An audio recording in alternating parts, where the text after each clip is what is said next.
Bismillahirrahmanirrahim. Alhamdulillah, alhamdulillahirabbil alamin. Wassalatu wassalam ala israfil anbiya'i wal mursalin wa ala alihi washabbihi ajmain amma ba'du. Berjumpa kembali dalam kajian kita pada hari Kamis malam bersama narasumber yang sudah tidak asing lagi, yaitu dengan Bapak Menaim Ali di channel kesayangan kita, di channel Geraha Mu'alaf. Baik, sebelum kita mulai kajian kita kali ini, tidak lupa seperti biasa kami sampaikan bagi para pemirsa yang ingin menyisihkan rezekinya untuk zakat, sodako, infak, bahkan wakaf, bisa disalurkan ke nomor rekening di Bank Mandiri Syariah, kode bank 451, di nomor rekening 1188889995 atas nama Yayasan Pembina Mu'alaf at-Tauhid. Wakaf yang kami maksud tadi adalah di tanah berlokasi di Wonosalam, Jombang, Jawa Timur, seluas 6 hektar, di mana harga wakaf adalah Rp250.000 per meter persegi. Dan juga pada saat ini kita tahu bahwa terjadi bencana alam, yaitu banjir di Kalimantan Selatan dan juga gempa di Sulawesi Barat. Untuk itu, Yayasan Pembina Mu'alaf juga membuka rekening bantuan di bank yang sama, di Bank Mandiri Syariah, dengan nomor rekening yang berbeda, yaitu di kode bank 451 11 88 88 99 87 atas nama Yayasan Pembina Mu'alaf at-Tauhid. Ya, semoga Allah Subhanahu Wa Taala menerima segala amal dan ibadah kita. Baik, saat ini kami akan menampilkan Bapak Menaim Ali sebagai narasumber.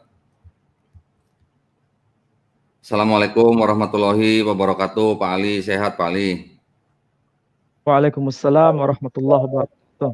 Sehat semua, insya Allah, Pak Dendi. Alhamdulillah, alhamdulillah. Ya, malam ini kajian kita bertajuk kekeliruan murtadin menurut Al-Quran dan Bible, ya Pak Ali ya. Kira-kira apa nih Pak? Ini judulnya kok menarik nih Pak? Boleh kasih pengantar Pak Ali? Ya, sebetulnya ini merupakan fenomena yang umum. Adanya semacam diskusi yang terus berkelanjutan, terutama di dunia maya. Bukan hanya di dunia dalam arti secara fisik, tapi di dunia maya. Ini betul-betul luar biasa. Baik pihak Muslim maupun pihak Kristiani menampilkan tayangan-tayangan yang justru di luar dugaan menurut saya, sangat kreatif dalam segala aspeknya. Dan fenomena yang menurut saya perlu kita cermati adalah apa yang baru saja terjadi, yakni seorang tokoh yang seringkali menjadi acuan, yakni Bapak Junaidi Salat almarhum. Dan ini tentu saja menarik untuk kita diskusikan. Saya kira begitu Pak Dendi. Baik Pak Ali, sepertinya memang diskusi semacam ini memang perlu ya Pak ya diketahui oleh masing-masing pihak. Jadi kita juga wajib mengklarifikasi apa yang sudah ditafsirkan oleh kalangan murtadin, begitu ya Pak Ali ya. Semoga apa yang kita kaji pada malam hari ini bisa memberikan pencerahan dan juga menjaga iman dan akidah kita sebagai umat muslim. Baik, kalau begitu tanpa memperpanjang lebar lagi, saya persilakan Pak Ali untuk memulai paparannya. Silakan Pak Ali. Ya, saudara-saudara, baru saja kita mendengar berita yang sangat mengejutkan bagi kita semua, baik di kalangan Muslim maupun di kalangan Kristiani. Seorang tokoh dalam tanda kutip dianggap besar karena punya kepedulian dalam rangka untuk menyiarkan keyakinannya. Dan tentu saja ini sah-sah saja sebetulnya. Pemberitaan mengenai keagamaan, terutama Islam Kristen di Indonesia ini luar biasa. Dan saya kira kita tidak perlu untuk memperbincangkan dalam arti menggurui ataupun melecehkan agama lain. Yang saya ingin hadirkan adalah bagaimana kita mempertanggungjawabkan atau sekaligus mengklarifikasi pernyataan-pernyataan bagaimana kutipan-kutipan ayat itu secara tidak tepat, terutama ketika kita lihat ada kutipan-kutipan ayat yang disalah mengerti atau bahkan disalahpahami. Dan ini kewajiban kita sebagai seorang Muslim untuk menjelaskan apa yang dimaksud dalam Quran itu sendiri. Nah, seringkali kalau kita lihat apa yang dikatakan oleh seorang tokoh besar yang saya maksud tadi adalah seringkali mengutip ayat-ayat Quran, dan ini bagi kita punya kewajiban untuk mengklarifikasinya. Sekali lagi, saya sangat berduka cita atas wafatnya Bapak yang bernama Junaidi Salat, dan sekaligus kita mencoba untuk melakukan pembahasan pernyataan-pernyataan beliau. Nah, ini ada slide yang ingin saya sampaikan sebagai preambul atau pengantar. Saya beri judul pada slide itu kekeliruan murtadin menurut Quran dan Bible. Kenapa saya sebut dengan sebutan murtadin? Sebetulnya ini bukan istilah yang sangat menakutkan. Ini adalah istilah yang ditujukan kepada mereka yang keluar dari Islam dan dia menganut agama yang kemudian diyakininya. Dan sekali lagi, bila ada ungkapan murtadin, sebetulnya itu ada kesamaan dengan ungkapan lahir baru sebetulnya. Lahir baru dengan istilah murtadin itu tidak ada bedanya. Dan di dalam Islam selain ada istilah murtadin, ada istilah mu'allaf. Artinya kalau mu'allaf itu dari non-muslim kemudian memeluk Islam, sedangkan murtadin itu dari muslim kemudian keluar dari Islam. Sehingga dalam istilah agama ada istilah murtadin dan ada istilah mu'allaf. Dalam Kristen ya ada tentu saja istilah ini ada kesamaan, yakni istilah lahir baru dan istilah-istilah lain. Makanya jangan diperuncing istilah ini dan tidak perlu kita merasakan ada sesuatu yang sifatnya negatif.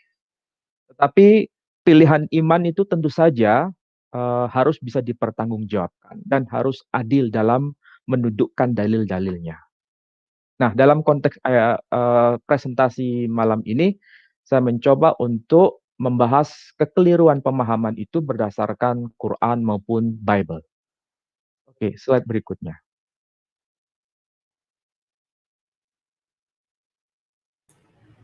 Ini langsung saya ini ya kita ya bisa langsung diungkapkan. Baik. Hello, in this episode, I want to ask, who was the God that Jesus?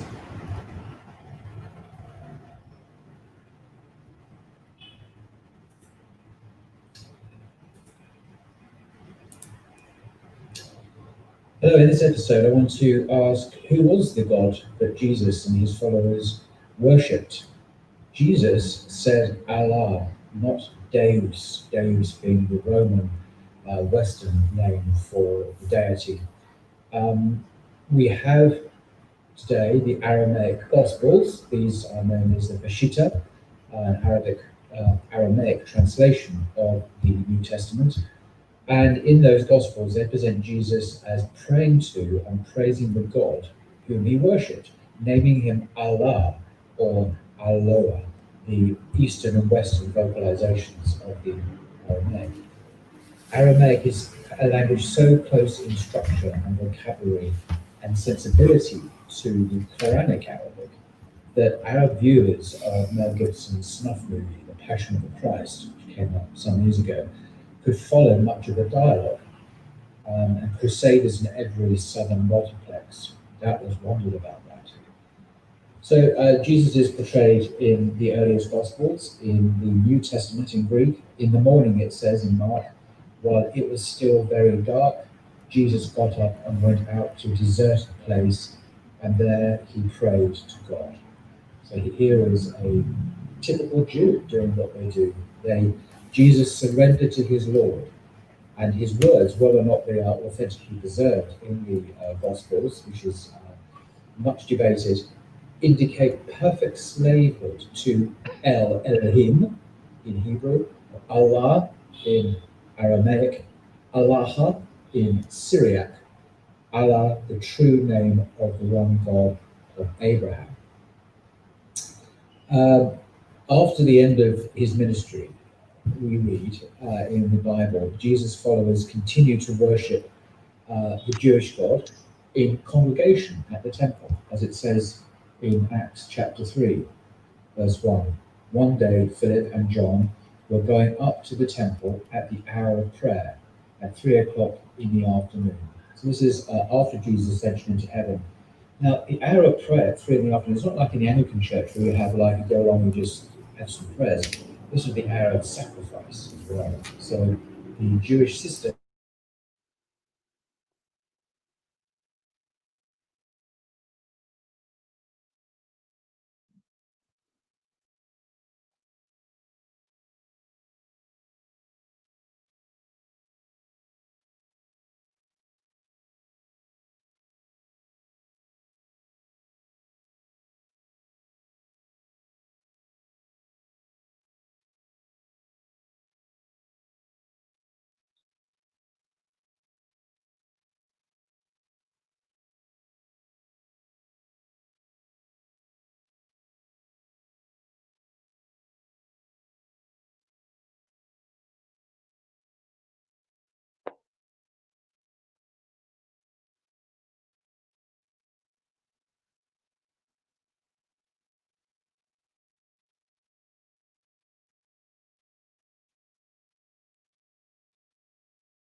Sebentar, suaranya nggak kedengeran ya? Pak Ali nggak kedengeran suaranya ya Dengar, Pak ya? dengar baru saja Nggak, tadi dengar saya. suara videonya tadi nggak kedengeran ya Pak? Ya, ada yang terputus tadi. Tapi saya Oh sudah sebentar, paham. saya coba lagi ya Pak ya, sebentar ya. Oh iya, tadi saya belum klik ininya, share audionya Pak. Saya lanjutkan ya Pak ya? Terus Atau terus sudah terus. cukup? Sudah. Jadi sudah saya dengar tadi secara lengkap. Baik, silakan Pak Ali. Penjelasan yang tadi diuraikan sebetulnya merupakan pengantar bagi siapapun yang ingin paham apa itu teks perjanjian baru. Terutama kalau kita mendengarkan dari kacamata kajian teks atau kajian manuskrip. Dan beliau tadi mengumumkan adanya satu teks yang disebut sebagai teks Peshitta, sebagai pendekatan dalam rangka memahami siapa itu Yesus Kristus atau Iso the Mesiho dalam perspektif Semitik atau perspektif Timur Tengah.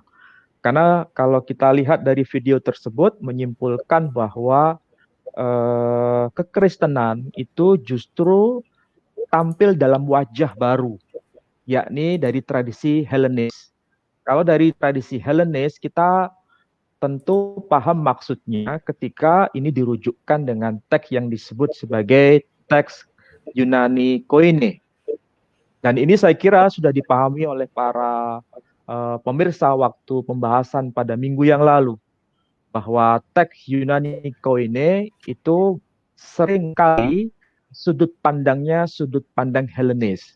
Dan kalau kita simak dari penjelasan beliau, beliau menggunakan pendekatan yang sifatnya Semitik. Nah, kalau Semitik atau Timur Tengah, pasti banyak meeting point ketika dirujukkan pada tradisi Ibrani ataupun tradisi Arab. Itulah sebabnya tadi beliau memberikan contoh misalnya soal penggunaan istilah alaha. Dan tentu saja ini sesuatu yang patut kita apresiasi meskipun tidak secara lengkap beliau uraikan. Tapi kalau kita lihat dari teks Pesita sendiri, misalnya Injil Markus, ketika bicara mengenai hukum yang paling utama, hukum yang terutama, Injil Markus pasal 12 ayat 29 sampai 30. Saya kira Pak Dondi masih hafal ayatnya. Dan kalau Ya, Pak. itu dibunyikan dalam bahasa Aramaik, itu tertulis Sema Israel Maria Alahan Maria Hathu. Wadatirchem Maria Alhah min kulli levah wa min kulli nefsah wa min kulli ra'yanah. Kalau disebutkan min kulli nefsah itu mirip bunyinya dalam bahasa Arab. Min kulli nafsik. Jadi wa min kulli ra'yanah. Nah, ra'yu itu sama dengan pikiran. Jadi kalau wedetirhem dan cintailah atau kasihilah kalau dalam bahasa kita. Jadi di situ ada muncul ungkapan terminologi alaha. Alaha itu kalau di dalam bahasa Arab ilah. Sementara kata sebelumnya itu disebutkan dengan ungkapan Maria yang sederajat dengan istilah Yod-He Vav-He dalam bahasa Ibrani. Tapi itu merupakan istilah pengagungan, bukan nama pribadi itu sendiri. Kalau dalam bahasa Yunani disebutkan kurios itu. Jadi saya kira ada sesuatu yang patut kita apresiasi meskipun tidak selalu tepat, tapi minimal dengan ungkapan alaha yang beliau sampaikan dalam bahasa Aramaik itu sebanding dengan ungkapan ilah, ilahun dalam bahasa Arab. Nah, kata sebelumnya mengenai Maria beliau tidak bahas. Kalau seandainya itu dibahas, itu akan lebih menarik lagi karena itu sebanding dengan istilah Allah dalam bahasa Arab, sebanding dengan istilah Yod-He Vav-He dalam bahasa Ibrani. Ya minimal apa yang beliau sampaikan itu sebagai langkah awal dalam rangka memperkenalkan corak Kristiani dari sudut pandang Timur Tengah sebagai cikal bakal kekristenan itu sendiri yang seringkali dilupakan oleh banyak orang. Makanya kalau kita semua mencoba untuk kembali pada akar tradisi Timur Tengah terutama, maka yang Yahudi akrab dengan bahasa Ibrani, yang Nasrani seharusnya akrab dengan bahasa Aramaik, dan Muslim akrab dengan akar tradisinya yakni Arab itu sendiri. Arab, Aramaik, Ibrani itu satu keluarga besar. Pendekatannya sangat luar biasa untuk bisa dilakukan. Jadi kesimpulan dari video itu, coba kembali ke Kekristenan itu dari tradisi Timur Tengah. Akarnya bisa merujuk pada teks Aramaik. Meskipun di antara kekristenan itu sendiri terjadi perbedaan pendapat. Mana yang teks asli dan mana yang teks terjemahan. Sebagaimana yang kemarin kita bahas sampai hari ini tidak pernah selesai. Saya kira itu Pak Dendi. Iya. Videonya yang tadi perlu kita selesaikan nggak Pak?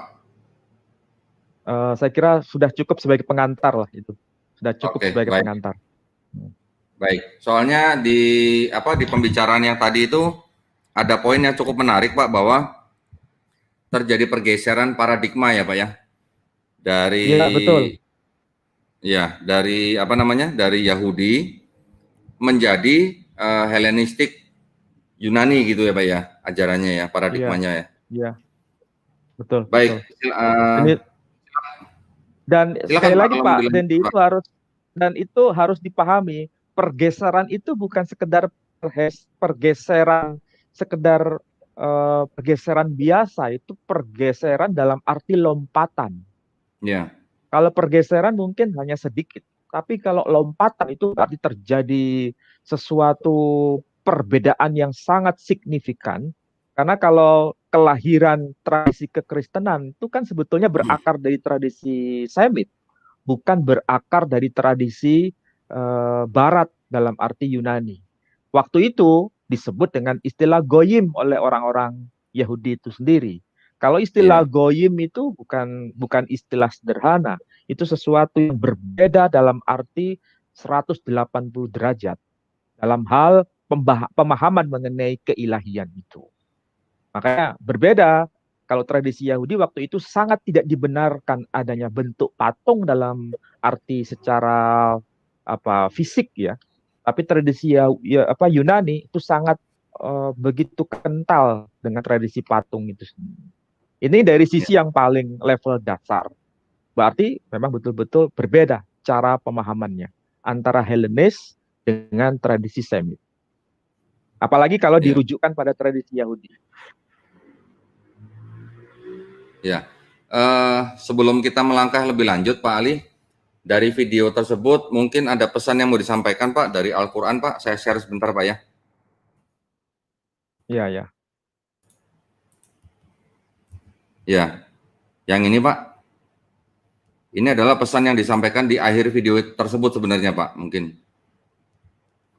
Dari... Ya, istilahnya kalau ayat ini dipahami, ini berkaitan dengan kalimatun sawa.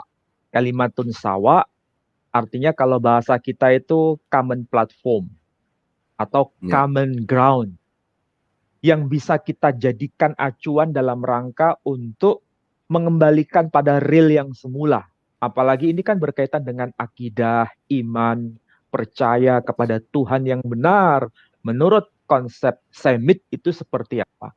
Jadi kalau Quran menyeru seperti ini, kalimatun sawa kepada ahlul kitab, itu sebetulnya untuk mengembalikan pada real Semitnya, real Timur Tengahnya.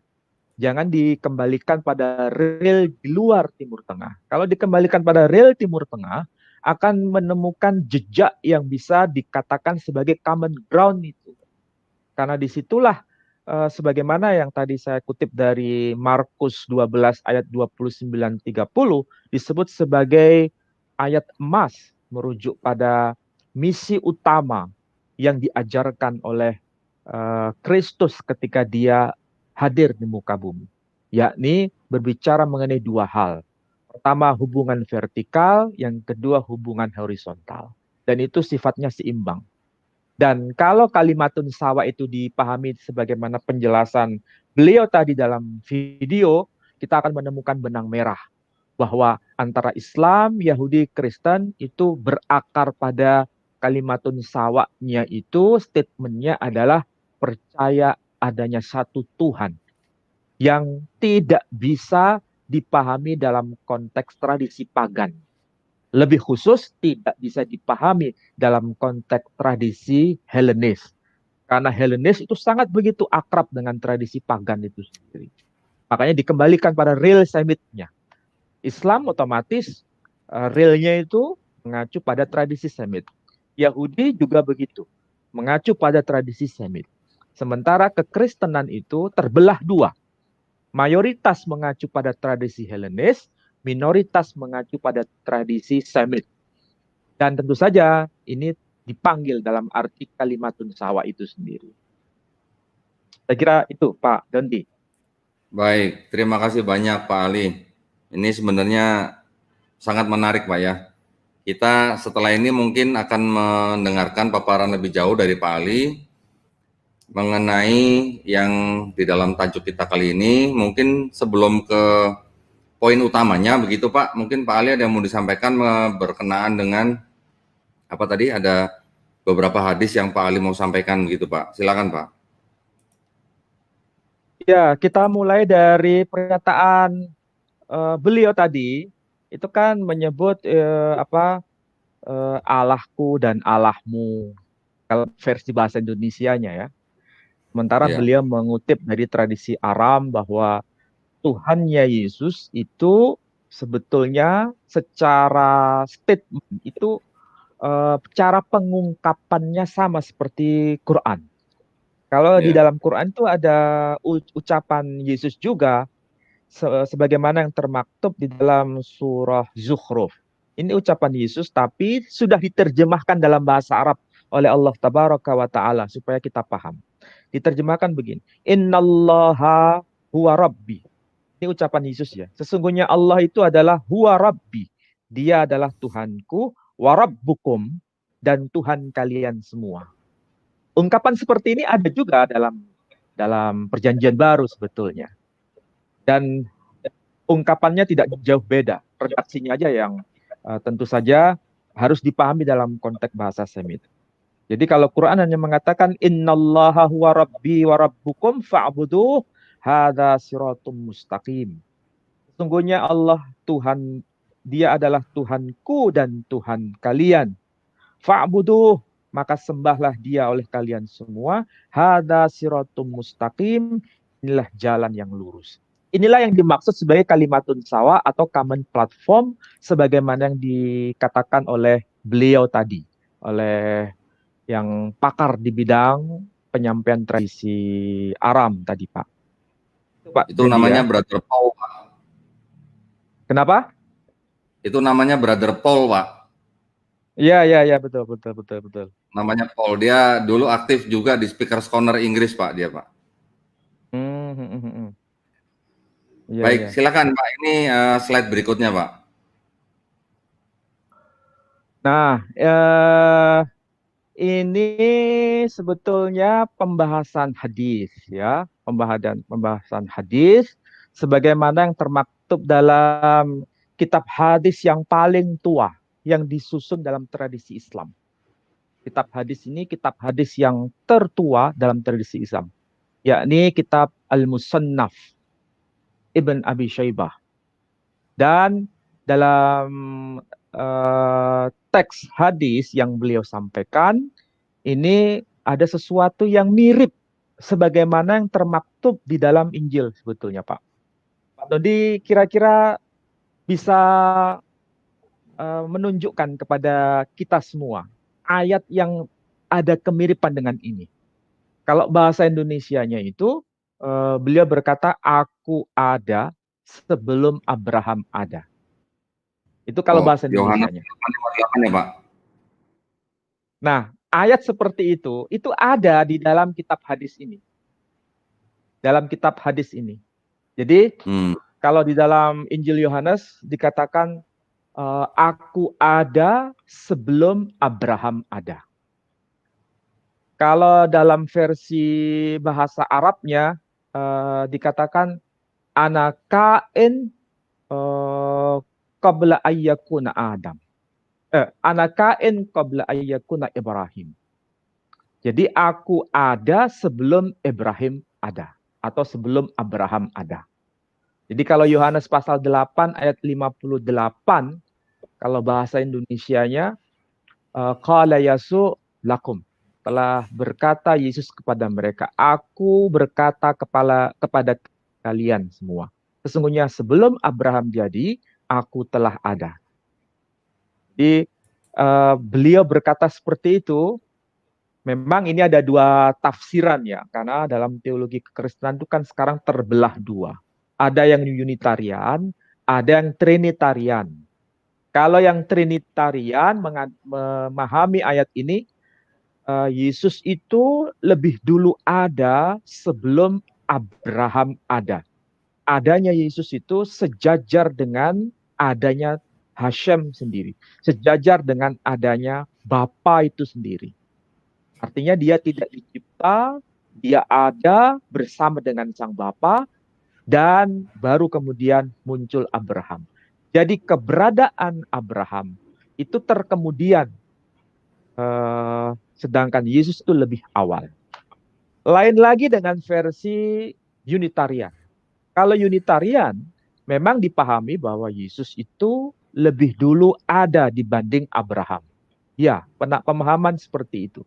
Tapi Yesus itu ada sebelum Abraham, dalam arti dia ada sebagai ciptaan yang paling awal. Belum adanya ciptaan yang lain.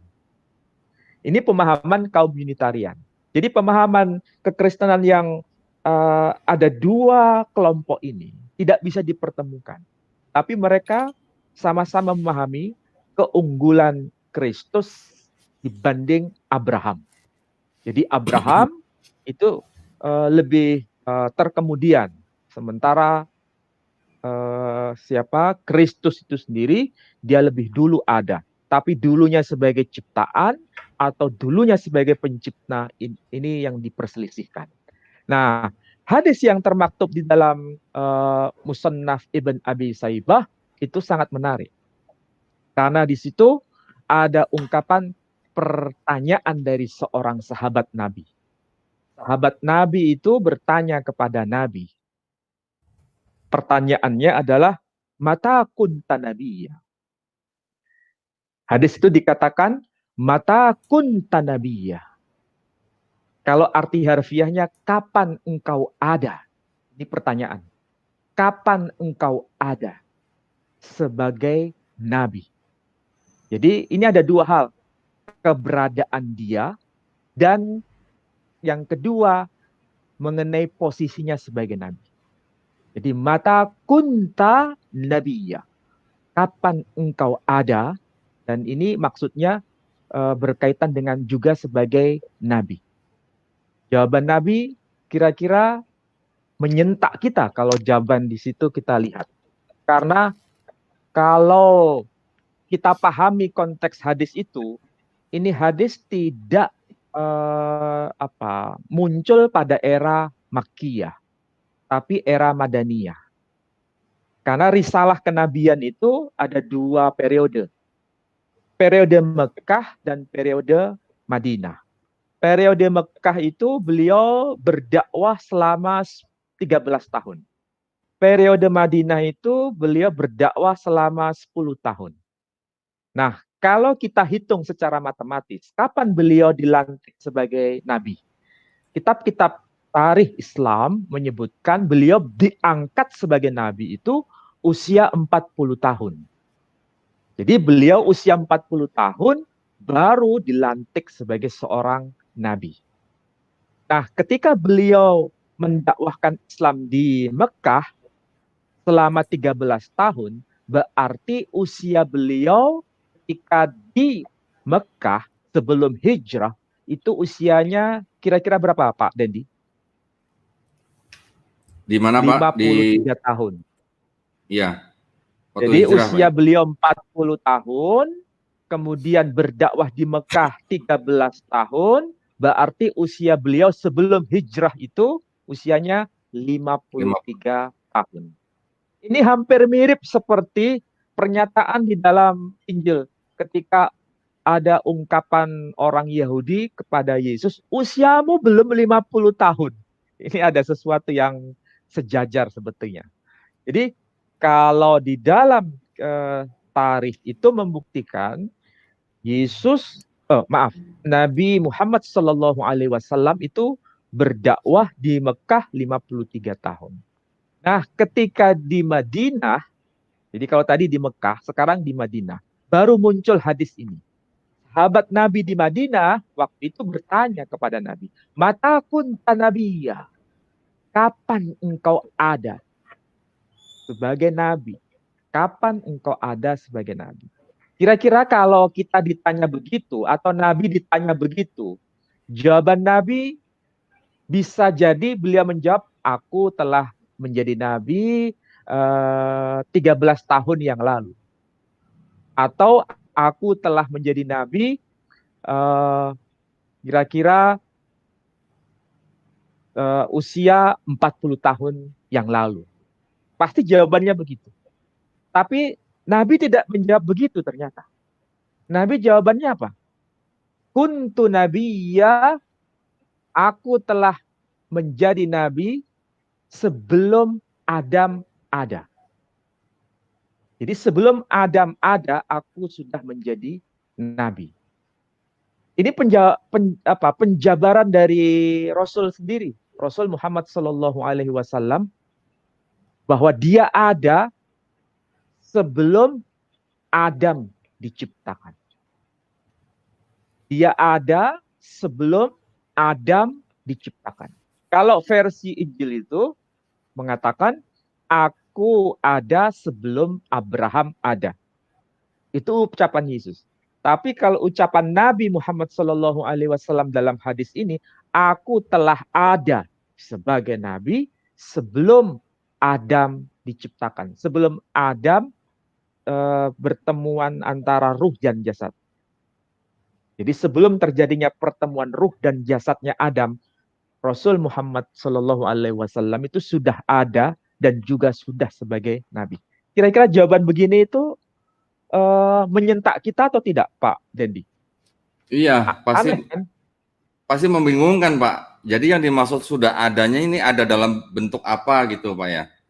Nah, disinilah yang sebetulnya bahasa yang bisa memiliki semacam kalimatun sawa. Kalau tadi saya pakai istilah beliau. Ini kalimat yang bisa menjadi common platform. Konteks ayatnya sama, meskipun redaksinya tidak sama. Tapi berkaitan dengan posisi dia itu sangat begitu penting. Kalau menurut kacamata kekristenan, Yesus itu lebih utama dibanding Adam, dibanding Abraham. Sementara Abraham itu anak cucunya Adam. Nah, kalau versi hadis ini lain lagi. Nabi Muhammad itu lebih utama dari Adam. Karena dia nenek moyang dari semua anak manusia dan nenek moyang dari semua nabi-nabi. Makanya posisi Rasul yang terakhir ini lebih utama dari siapapun, termasuk nabi-nabi manapun, bahkan lebih utama dari Adam itu. Ini yang dimaksud pada hadis ini. Jadi saya kira ini sebagai common platform yang tadi saya sebutkan. Jadi kalau seandainya ada orang mengatakan Adam itu tidak lebih mulia dibanding Kristus, Abraham tidak lebih mulia dibanding Kristus. Kira-kira apa yang kita bisa jawab kalau disodorkan ayat Yohanes tadi itu? Aku ada sebelum Abraham jadi. Maka sebagai jawabannya kita bisa meluruskan dengan hadis ini sebagai sebuah jawaban. Kok bisa begitu? Sederhana jawabannya. Kalau Kristus lebih mulia dibanding Abraham, sementara Nabi Muhammad SAW lebih mulia dibanding Adam. Dan Abraham adalah anak cucunya Adam. Jadi kalau begitu levelnya lebih tinggi lagi. Tahu maksud saya, Pak Dendi? Iya, Pak. Iya. Jadi itulah yang bisa dikatakan sebagai common platform. Kalau disebutkan sebagai common platform, redaksinya ya ada kemiripan memang. Cuma personnya berbeda. Dan kalau kita lihat atau kita rujukkan dengan surah Al-Baqarah ayat yang ke 129. Coba dilihat Pak Denny. Iya, siap. Sebentar, Pak. 129, Pak ya? Ya. 100.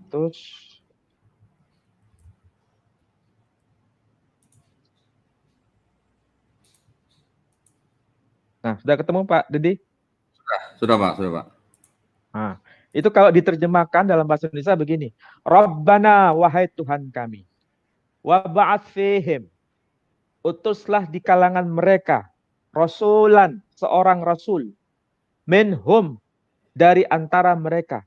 Yatlu alaihim, yang akan membacakan kepada mereka. Ayatika, ayat-ayatmu. Wa yu'allimuhumul kitaba wal hikmah, dan mengajarkan kepada mereka Alkitab dan Al-Hikmah. Wa yuzakkihim, dan menyucikan mereka. Innaka antal azizul hakim, sesungguhnya engkau maha perkasa lagi maha bijaksana.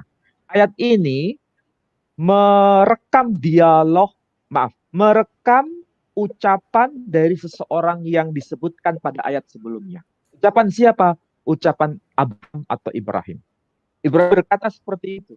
Wahai Tuhan, utuslah di antara mereka nanti seorang rasul dari antara mereka sendiri yang akan membacakan kepada mereka ayat-ayat-Mu, mengajarkan kepada mereka Alkitab dan Al-Hikmah, dan menyucikan jiwa mereka. Sesungguhnya engkau maha perkasa lagi maha bijaksana. Ini arti harfiah. Pertanyaannya sekarang, siapa yang dimaksud Rasul pada ayat ini? Semua ahli tafsir tidak ada yang berselisih paham. Tidak ada yang memahami pemahaman lain. Kecuali mereka pemahamannya tunggal. Bahwa ungkapan Rasulan di sini yang dimaksud adalah orang yang berkata dengan ungkapan kuntu nabiyya, aku telah ada sebagai nabi. Wa adamu bainar ruhi wal jasad. Dan Adam itu antara ruh dan jasad. Itulah orang yang dimaksud. Jadi siapa dia? Dialah yang disebut khataman nabiyyin. Jadi meskipun tidak disebutkan nama di sini, Abraham atau Ibrahim menggunakan kata kunci pertama rasulan, kata kunci wa yuzakkihim, yang akan menyucikan jiwa mereka. Ungkapan yuzakkihim itu tidak pernah dialamatkan kepada orang lain atau nabi-nabi lain kecuali hanya khataman nabiyyin Muhammad sallallahu alaihi wasallam. Jadi kalau begitu secara sadar Abraham itu tahu bahwa rasul yang dimaksud dan tugas fungsi utamanya sebagai menyucikan mereka wa yuzakkihim itu sasaran tembaknya kepada khataman nabiyyin yang ditunggu-tunggu itu. Di mana kita bisa mencermati dari konteks ayat ini. Dan yang diminta oleh Abraham atau Ibrahim itu dari keturunan orang yang diajak pada ayat sebelumnya. Siapakah itu? Ismail. Jadi beliau berharap bahwa Rasul yang dimaksud, yang tugasnya yuzaki, menyucikan jiwa, itu nanti lahir dari benih Abraham melalui keturunannya yakni Ismail. Itu maksud pernyataan dari Abraham itu sendiri. Jadi Abraham itu tahu. Artinya apa? Dia sudah tahu pribadi yang dimaksud itu. Jadi pribadi yang dimaksud itu Abraham tahu. Tapi dia menggunakan kata kunci dua. Rasulan dan yuzaki. Dari mana kok bisa tahu? Ingat perjanjian antara Tuhan dengan semua nabi-nabi tentang datangnya Rasul yang dimaksud itu. Bisa dilihat pada surah Ali Imran, Pak Dondi. Lihat, surat ketiga. Coba cek. Surah ketiga, ayat 81. Udah ketemu Pak Dondi?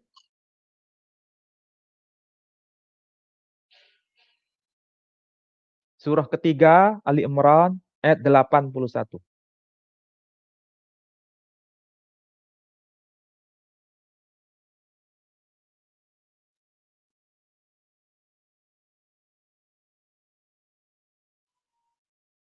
Ya, ketemu?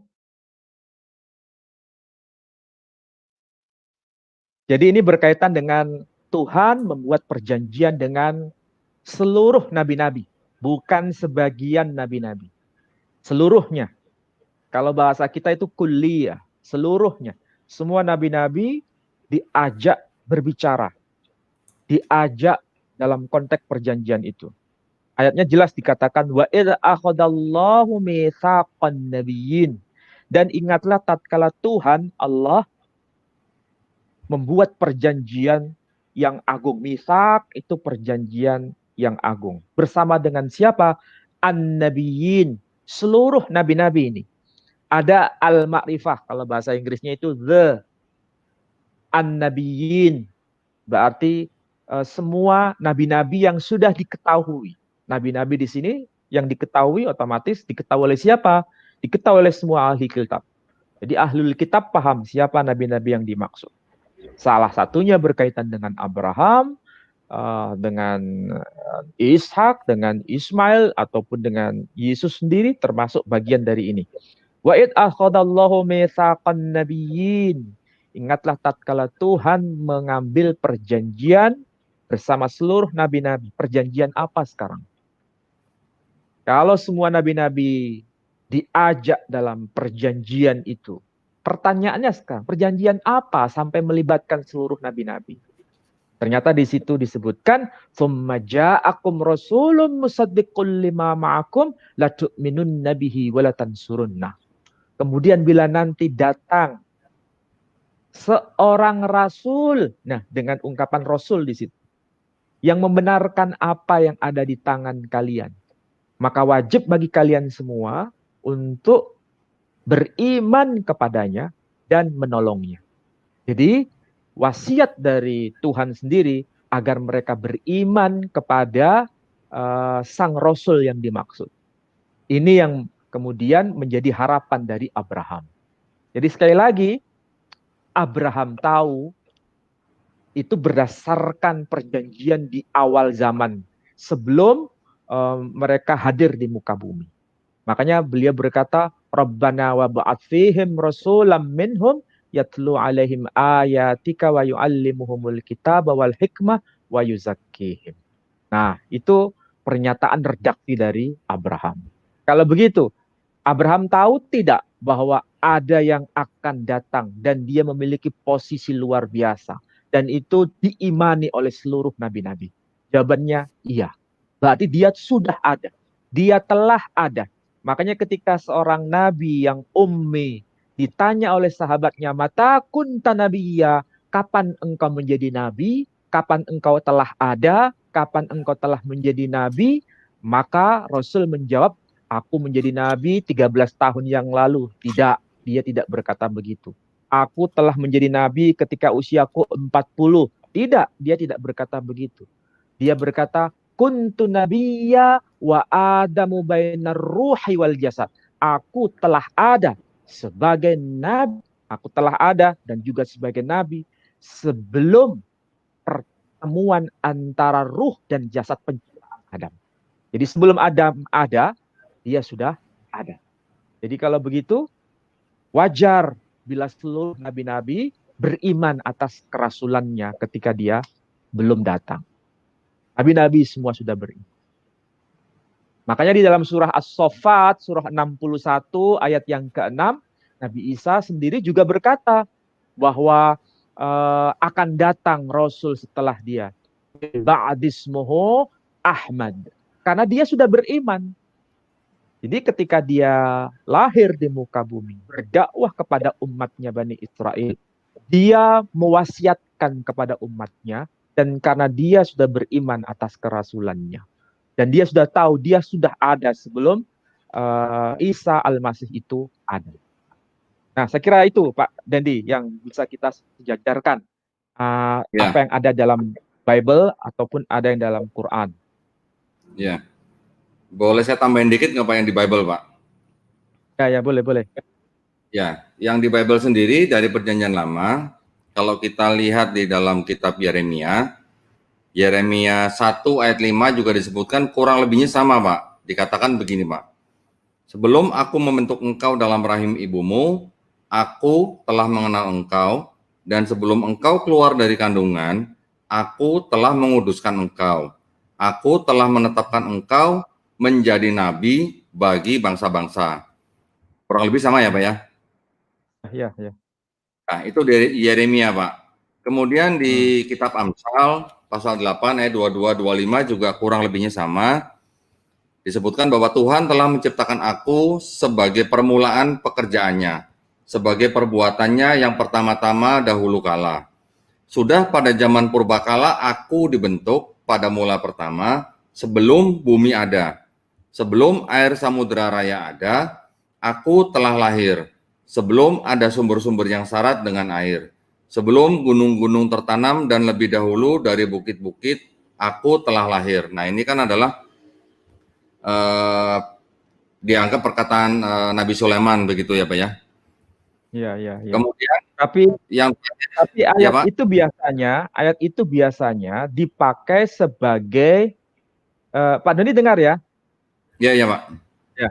Ayat di Amsal itu biasanya dipakai sebagai pernyataan akan eksistensi Yesus sebagai Sang Kristus yang dia telah ada sebelum segala sesuatu, dia telah ada sebelum penciptaan segala sesuatu.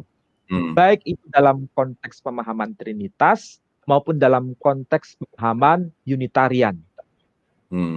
Hal seperti ini sebetulnya kalau dalam konteks pemahaman Unitarian tidak jauh beda dengan pemahaman Islam, bahwa dia telah ada sebelum segala sesuatu, dia telah ada mendahului segala ciptaan yang ada.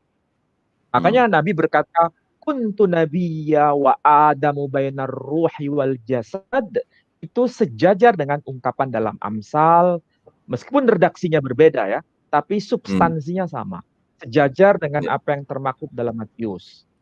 Tetapi kalau Yesus itu menyatakan dia lebih dulu ada sebelum Abraham, sementara dalam hadis Nabi Shallallahu Alaihi Wasallam lebih dulu ada sebelum Adam ada. Nah, itu bedanya. Ya. Nah, sementara Jadi, kalau kita ya apa, Pak Dondi? ya, jadi kalau kita mau merangkum ke semuanya ini, Pak, boleh nggak Pak kalau saya artikan kurang lebihnya seperti ini, Pak? Jadi sebenarnya para nabi-nabi ini adalah sebenarnya sudah ada sebelum bumi diciptakan, bahkan sebelum Nabi Adam alaihissalam, sebelum Nabi Abraham alaihissalam. Artinya sudah ada dalam pengetahuan Allah Subhanahu wa taala gitu, Pak. Kurang lebihnya seperti itu, boleh nggak, Pak? Kalau menurut kitab hadis itu sendiri ataupun dalam Bible perjanjian baru maksud saya, itu pemahamannya berkaitan dengan eksistensinya dia. Mana yang lebih duluan, istilahnya begitu. Kalau diungkapkan dengan mana yang lebih duluan, berarti ada yang lebih dulu, ada yang kemudian. Meskipun dalam arti dia sebagai rasul ataupun nabi. Kalau dalam konteks Unitarian, dia sebagai ciptaan yang paling awal sebelum penciptaan segala sesuatu. Itu kalau kita berdialog dengan Kristen Unitarian. Artinya itu sama maksudnya, dia sebagai ciptaan yang perdana, penciptaan yang paling utama, penciptaan yang pertama sebelum penciptaan-penciptaan yang lain. Sementara kalau yang Trinitarian beda. Dia dianggap sebagai dia yang sejajar dengan Tuhan sendiri, berarti dia lebih dulu ada sebelum segala ciptaan. Menurut yang Trinitarian. Kalau menurut hadis itu tidak demikian. Menurut hadis itu sangat begitu familiar dalam pemahaman para ahli hadis bahwa itu merujuk pada eksistensinya sebelum segala penciptaan, termasuk penciptaan Adam itu sendiri. Dia telah ada lebih awal, tapi nanti dia lahir lebih kemudian. Tapi dia lebih ada di awal zaman, Meskipun redaksinya bisa berbeda. Jadi kalau dipahami dalam konteks itu berkaitan dengan eksistensi, keberadaan. Mungkin kalau bahasa lebih akrab di telinga kita, karena sebagian kalau mu'alaf itu paham istilahnya ada preeksistensi. Masih ingat Pak? Ya. Preeksistensi itu menunjukkan dia lebih dulu sebelum dia hadir di muka bumi itu sebagai apa? Dimaksud preeksistensi. Nah, Nabi Shallallahu Alaihi Wasallam juga sama seperti itu. Makanya di dalam hadis, hadis mungkin bisa ditayangkan di situ juga. Hadis yang tadi saya kirim. Dari Mustadrak Al-Hakim. Karena dia ada 2 hadis ya. Mustadrak Hakim. Ini Pak ya? Ya betul. Ini dari Mustadrak Al-Hakim. Hadis dari Mustadrak Al-Hakim ini ditulis oleh Al-Imam Al-Hakim ini sebagai pelengkap dari kitab Sahih Bukhari dan Sahih Muslim. Dan syarat-syaratnya sesuai dengan syarat-syarat Imam Bukhari dan Imam Muslim. Dan diakui sebagai hadis yang sahih. Hadis ini dianggap sahih. Bukan hanya tercantum di dalam kitab Mustadrak Al-Hakim, tetapi juga tercantum dalam kitab Musnad Ahmad Ibn Hanbal. Gurunya Imam Bukhari. Juga tercantum di dalam Sunan Tirmidzi, muridnya Imam Bukhari, dan juga tercantum dalam kitab Mustadrak Al-Hakim, Imam Al-Hakim. Hadisnya panjang sebetulnya, tapi saya ringkas saja. Di situ dikatakan an Ibni Abbas radhiyallahu anhuma. Riwayat yang disampaikan oleh Ibnu Abbas, kalau kita tahu Ibnu Abbas itu berarti beliau murid langsung dari Nabi Muhammad sallallahu alaihi wasallam. Tidak bisa diragukan lagi. Beliau berkata, auhallahu ila Isa alaihissalam. Isa Allah Subhanahu wa taala menyampaikan wahyu kepada Isa alaihissalam. Ya Isa, wahai Isa, amin bi Muhammadin wa'mur man adrakahu min ummatik. Berimanlah kepada Muhammad dan perintahkanlah kepada umatmu ayyuminu bih, untuk beriman kepadanya. Jadi ini sesuatu yang aneh hadis ini. Tetapi aneh dalam arti positif. Karena ada hubungan dengan ayat dari surah As-Saff, surah 61, ayat yang ke-6. Jadi antara hadis ini dengan ayat yang termaktub dalam surah As-Saff, itu sejajar maksudnya. Nah, kalau dalam surah As-Saff, bahwa beliau menyampaikan kepada umatnya, ya Bani Israel, inni Rasulullah ilaikum, dan seterusnya, sampai wa mubasyiran bi rasuli ya'ti min ba'di ismuhu Ahmad, dan akan memberikan kabar gembira kepada kalian seorang rasul yang datang setelahku yang bernama Ahmad, dan seterusnya. Itu ayat. Sementara hadis ini sama. Memberikan informasi, amin bi Muhammadin, berimanlah engkau kepada Muhammad, wa'mur man adrakahu min ummatik, dan peringatkanlah kepada umatmu untuk beriman kepadanya.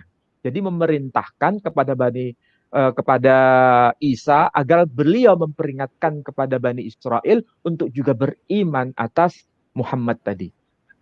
Kemudian Allah berkata, falaula Muhammadun ma khalaqtu Adam.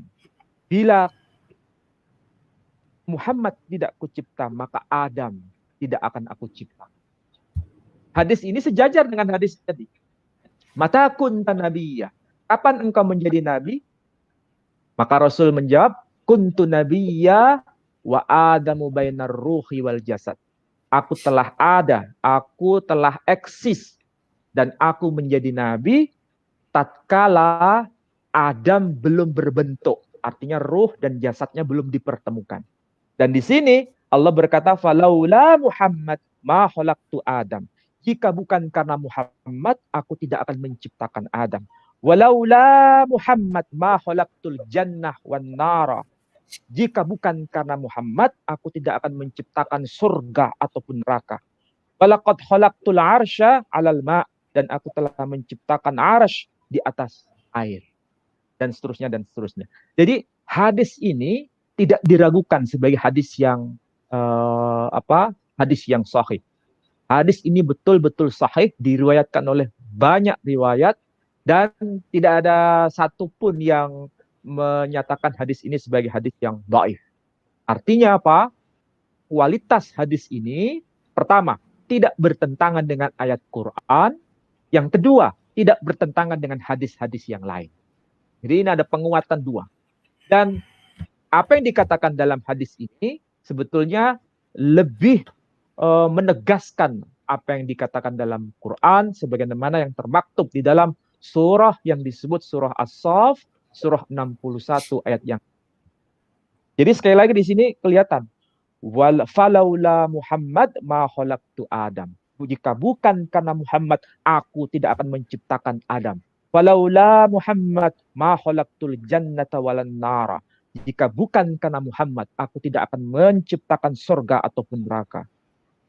Ini sesuatu yang luar biasa sebetulnya. Kalau kita paham betul apa misi dari beliau. Dan kalau kita lihat dari surah ini ya Pak, dan di surah Al-Anbiya. Nah, surah Al-Anbiya ini menarik itu. Surah Al-Anbiya surah 21 Pak Dendi. Coba cek. Ya. Ayat berapa Pak? Sebentar. 105 sampai 107 coba. 105, Surah 107. 21. Nah.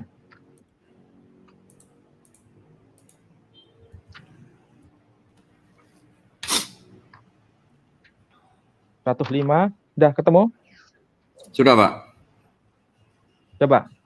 Itu ini 105 ya. Yang 107 ya. Coba 107. Ini 105, 107. Yang terakhir, ayat yang terakhir. Dalam satu rangkaian nih sebetulnya. Nah, itu tuh. Ya, Apa bunyi ayatnya? Mungkin masih ingat Pak Dendi ya, dari ya. video yang dikatakan oleh Junaidi Salat, Natal Natalan rahmatan lil alamin. alamin. Kira-kira paham nggak maksudnya Natal rahmatan lil alamin? Ada nggak dasar argumentasinya? Kalau Saya, Natal dalam arti yang didialogkan dalam video Bapak Junaidi Salat, itu berkaitan dengan iman Kristiani. Tapi kalau Natal disambung dengan rahmatan lil alamin, itu kan hanya ada dalam Quran. iya, Ayatnya di sini. Wa ma iya. arsalnaka illa rahmatan lil alamin. Sebagai rahmah Hmm, bagi seluruh alam. Jadi tidak ada kaitan itu sebetulnya dengan Natal. Tapi hmm, kenapa oleh Jadi Salat digabungkan seakan-akan ini berkaitan dengan Kristus, kelahiran Kristus sebagai wujud rahmatan lil alamin. Ini kan sebetulnya hmm, nggak nyambung. Tapi ya saya paham maksudnya ya iya, untuk mendakwahkan iman Kristiani kepada umat Islam seakan-akan yang dimaksud oleh Quran rahmatan lil alamin itu adalah kehadiran Kristus. Nah, disitulah saya ingin meluruskan. hmm, Jadi apa yang dikutip oleh Junaidi Salat itu berasal dari ayat ini, surah hmm, Al-Anbiya, surah 21, ayat yang ke-107. Ayat ke-107 ini menarik karena redaksinya itu luar biasa. Ini ya, kan sebetulnya redaksi dialog antara Tuhan dengan hambanya yang terpilih. hmm, Dan hambanya yang terpilih ini saat setelah ada di muka bumi ini. Lahir sebagai seorang manusia, lahir sebagai seorang manusia yang seutuhnya, tetapi dia telah menjadi seorang utusan Tuhan pada usia 40 tahun. Jadi pada saat usia 40 tahun dia dilantik. Tetapi ketika menerima ayat ini usianya lebih dari 40 tahun. Karena ketika beliau menerima ayat pertama, itu kan usia 40 tahun. Iqra bismi rabbikal ladzi khalaq. Ya. Sementara wa ma arsalnaka illa rahmatan lil alamin ini turunnya di Madinah. Berarti logikanya waktu itu Nabi usia berapa, Pak Dandi? 53 di Madinah. Nah, minimal batasnya 53, usia Hmm, 53. Tapi dikatakan wama arsalnaka, aku tidak mengutus engkau. Ini hmm, sepertinya kalau bahasa kita tidak kelihatan timingnya. Tapi di hmm, sini kelihatan dalam versi Arabnya. Arsalnaka itu arti harfiahnya aku telah mengutus engkau. hmm, Jadi aku telah mengutus engkau. Ini berarti peristiwanya sangat begitu ada jeda yang panjang, jarak yang panjang ketika dialog itu terjadi. hmm, Nah, kalau dihubungkan dengan hadis yang tadi yang saya sampaikan, ini menunjukkan pada peristiwa di awal zaman. Wa ma arsalnaka, aku tidak mengutus engkau dalam arti dialognya terjadi di masa itu, tapi pengutusannya telah terjadi di masa yang telah lama. Paham hmm. maksud saya, Pak Jan? Jadi Paham, aku paham, Pak. tidak mengutus engkau kecuali sebagai apa? Rahmah bagi seluruh alam. Makanya kalau Hmm, dikatakan rahmah bagi seluruh alam, tidak bila dia tidak dicipta, maka surga tidak dicipta. Bila hmm, neraka tidak dicipta, ya, bila dia tidak dicipta, neraka pun tidak akan dicipta. Bila dia tidak dicipta, Adam pun tidak dicipta. ya, Makanya ungkapan wama arsalnaka illa rahmatan lil alamin ini menunjukkan eksistensi dia itu telah diutus sebelum zaman ini ada. Jadi ya. sudah menjadi rancangan besar di situ. Great design istilahnya. Dan itu sejajar dengan ayat Quran yang tadi saya sampaikan, sejajar dengan hadis-hadis yang tadi saya sampaikan. Itu Hmm, kalau buka-bukaan hadis, oh banyak sekali data-datanya. Cuma yang perlu kita kritisi pernyataan Junaidi Salat. ya, Bagaimana ya. mungkin ayat itu dikaitkan dengan Yesus sebagai rahmatan lil alamin. Tidak ada Nah, hubungannya Pak Adi, sebetulnya. ya, saya berusaha husnuzon nih, Pak. Ya, Pak ya. Saya pengen nanya Pak Ali nih. Kira-kira kalau di Bible yang terjemahan Arab, Pak, Pak Ali pernah nggak Pak menjumpai kata dalam bahasa Arabnya tuh rahmatan lil alamin gitu Pak Ali? Saya kebetulan punya Alkitab dalam berbagai versi berbahasa Arab. Ya. Saya punya, tetapi saya tidak menemukan satupun redaksi yang disebutkan rahmatan lil alamin. Tidak ada satupun. Oh, Satupun oke. tidak ada. Jadi Ya. kalau dikatakan Natal terkait dengan ungkapan rahmatan lil alamin dengan dalih itu ada dalam Alkitab bahasa Arab, ya saya meminta dengan hormat tunjukkan Alkitab terbitan tahun berapa, kemudian versi apa, dan tolong itu harus disampaikan. Jadi bukan sekedar berimajinasi tanpa menunjukkan bukti. Kita kan sebetulnya seringkali kita berasumsi, ini Pak, jadi ini bahaya memang, berasumsi itu sama maksudnya kasih untuk seluruh alam dengan rahmatan lil alamin. Ya memang Ya. kalau dari sisi makna mungkin bisa jadi ada kesamaan. Tapi dari sisi redaksi kan tidak pernah muncul dalam kekristenan. Bahkan kalau Ya. misalnya diklaim misalnya, loh orang Arab Kristen itu sudah pakai istilah rahmatan lil alamin untuk Kristus. Kan bisa jadi mengatakan begitu. Ya.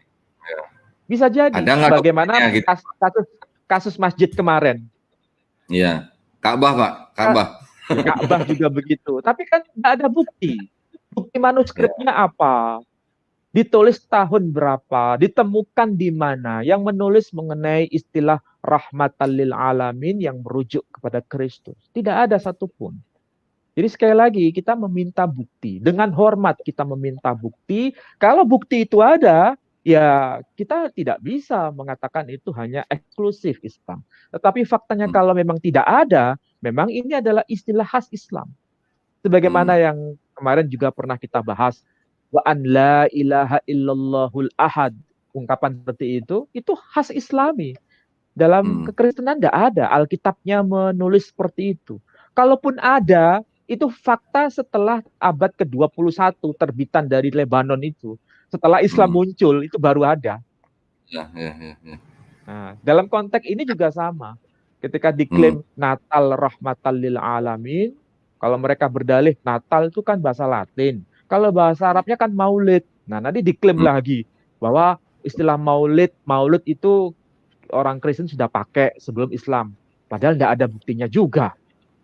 Di Arab saja sampai sekarang mereka nggak pakai istilah Maulid Isa, tapi dipakainya adalah istilah Milad Al-Masih. Milad bukan Maulid. Meskipun akar katanya sama dari kata walada, wulida dan seterusnya. Sama. Cuma redaksinya tidak sama. Yang satu Maulid, yang satu Milad. Itu beda. Beda maksud. Gini Pak, saya pernah mendengar ada yang berkata begini, itu kan cuman bahasa Arab. Bahasa Arab itu kan umum gitu, nggak eksklusif punya Muslim gitu kan. Jadi kan nggak ada salahnya dong kita menggunakan termin dalam bahasa Arab gitu. Salahnya di mana gitu? Ya. Kira-kira kalau begitu jawabannya apa? Sederhana, kita kembalikan kepada orang Kristen Arab sendiri. Orang Kristen Arab sampai hari ini tidak pernah mengatakan Assalamualaikum. Mereka hanya mengatakan Salamun lakum. Padahal Assalamualaikum dengan Salamun lakum itu sama-sama bahasa Arab. Tapi kenapa orang Kristen di Timur Tengah tidak mau pakai Assalamualaikum? Sebab kalau mereka pakai istilah Assalamualaikum, itu sebagai penanda identitas bahasa Arab kaum Muslim. Makanya mereka membuat pembeda. Meskipun sama-sama bahasa Arab, pakai Salamun lakum. Lihat juga dalam Alkitab bahasa Arab. Tidak ada itu Assalamualaikum. Yang ada Salamun lakum. Jadi, orang-orang Arab Kristen pun paham, bisa tahu bedanya meskipun sama-sama bahasa Arab. Karena bahasa itu tidak sekedar bahasa. Bahasa itu sebagai penanda identitas. Identitas ya. Ada penanda identitasnya. Oke, mungkin nggak paham maksud saya begini. Kita dengan Malaysia itu satu rumpun nggak? Sama-sama Ya, bahasa Melayu. Ya, ya, sama-sama bahasa Melayu. Apa bedanya antara datang dengan tiba? Bedanya apa? Tidak ada bedanya kan? ya, sama. Datang dengan tiba, nggak ada bedanya. Pertanyaannya Ya, sekarang, kenapa terminal kita di Indonesia itu kalau namanya kedatangan. terminal tertulis terminal kedatangan, tidak Ya, tertulis terminal ketibaan? Kenapa? Di Malaysia sebaliknya. Di Malaysia identitas tertulis Indonesia, Pak ya. terminal ketibaan, bukan Ya, terminal ya. kedatangan. Apa Hmm. boleh kita berkata kepada Malaysia, pakai aja deh terminal kedatangan, toh sama-sama maksudnya datang sama dengan tiba. Orang Malaysia pasti berkata, tidak, ini bukan sekedar bahasa. Malaysia bukan Indonesia, Indonesia bukan Malaysia. Begitu Hmm. jawabannya. Jadi kalau dikatakan bahasa sekedar bahasa, itu tidak valid. Bahasa itu Hmm. penanda identitas. Hmm. Dan saya kira bukan hanya sekedar bahasa sebagai penanda identitas, aksara pun penanda identitas. Jadi Hmm. kalau ada orang mengatakan sekedar bahasa Arab, ya bukan begitu. Makanya di Ya, Indonesia kan juga nggak mungkin kan ada Natal Muhammad Shallallahu Alaihi Wasallam, ada nggak? nggak ada. Natal Muhammad Shallallahu Alaihi Wasallam, ada nggak? Nggak Nggak ada, Pak. mungkin. Kenapa? Karena Ya. kalau disebut Natal Nabi Muhammad Shallallahu Alaihi Wasallam, dengan bedanya Maulid Nabi Muhammad Shallallahu Alaihi Wasallam, bedanya apa? Sekedar bahasa. Apa jawabannya Ya. begitu? Enggak. Ini penanda identitas. Saya tanya juga misalnya, kalau orang Kristen di Indonesia, boleh nggak pakai Maulid Isa Al-Masih? Nah, Berani nggak nggak mereka mau, begitu? Pak. Nggak Oh, mau, Pak. Nggak pernah pasti dengar, Pak. akan jadi masalah itu. Iya. Iya. Sekali lagi bahasa itu Hmm. bukan murni bahasa. Ada penanda identitas. Jadi harus hati-hati kita menggunakan bahasa. Karena bahasa itu bukan bebas nilai. Bahasa itu syarat dengan nilai. Nilai Iya. simbolik, makna, dan sekaligus sebagai penanda dari komunitas itu sendiri. Hmm. Makanya antara bahasa Arab Kristen dengan bahasa Arab Islam di Timur Tengah itu beda. Jadi kalau tertulis bahasa Arab itu yang Kristen tahu, oh ini bukan Islam, ini Kristen. Contoh yang Hmm. terakhir misalnya kalau di Timur Tengah, di Mesir misalnya, orang mengatakan Ya. apa itu istilahnya, naskur li Rabbina. Naskur li Rabbina. Kalau bahasa Hmm. yang kita dengar itu bahasa Arab, bukan bahasa Arab, ya kan? Naskur li Rabbina. Tapi kalau itu orang Muslim Arab dengar, mereka tahu, oh itu bukan bahasa Muslim, itu bahasa Kristiani. Orang paham itu. Hmm. Di Indonesia juga sama kan? Di Indonesia misalnya ada orang mengatakan, puji Tuhan. Kira-kira kita paham nggak itu orang Kristen atau orang Islam di Indonesia? Paham, Pak. Paham, Pak. Puji Tuhan. Pasti mereka tahu, oh ini bahasanya orang Ya, Kristen Indonesia ya, ini. Tapi kalau orang ya, Muslim Indonesia kan tidak berkata begitu. ya, Alhamdulillah. Ya, ya, ya, mesti ya, begitu bedanya. Ya kan ya, bahasa itu nggak bisa netral. ya. Terima kasih banyak Pak Ali, jawabannya sungguh-sungguh sangat mencerahkan Pak. Jadi pemirsa paham ya. Apa sih maksudnya Natal rahmatan lil alamin gitu. Kalau di Ya. Bible-nya bahasa Arab aja nggak ada gitu istilah rahmatan lil alamin gitu ya. Jadi paham ya kira-kira maksudnya apa ya. Makanya saya juga bingung ketika memahami bahasanya Junaidi Salat ini, sebetulnya ini mau merangkul semua agama supaya bisa saling dialog atau justru dia membuat masalah. Dan saya Hmm, kira bukan hanya beliau yang menggunakan kata-kata seperti itu, diikuti oleh yang lain dan mereka hmm, secara tidak sadar itu justru membuat masalah sebetulnya. Kalau hmm, seandainya mau menyiarkan agama, ya itu hak setiap orang dan setiap agama untuk menyiarkan agama. Tapi tolong hormati batas-batas yang bisa dipertanggungjawabkan sehingga tidak membuat permasalahan.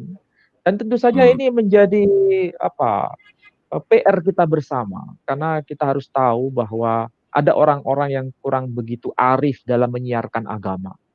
hmm. Menyiarkan agama tidak salah Pak Dondi, karena itu hak Iya, setiap orang. Tapi harus secara bertanggung jawab dan tidak memanipulasi. Itu yang penting. iya. Kan tidak mungkin toh Pak Dedi misalnya menyiarkan agama Islam menggunakan tanda kalung salib di apa kita pakai begitu. Kan tidak Ya. mungkin. Ya kan? Tidak mungkin. Tetap harus ada batas-batas yang harus dibuat. Ya, ini jadi kayak semacam apa ya Pak ya? Kayak semacam meminjam tanpa bilang gitu ya Pak ya? Kalau dikatakan meminjam tanpa bilang, ya mereka memang bukan sekedar meminjam tanpa bilang, tapi manipulasi sudah dalam konteks itu. Manipulasi. Ya. Manipulasi. Oke, Pak Ali, kita lanjutkan bagaimana Pak? Atau kita Ya, sudahi ya. Pak?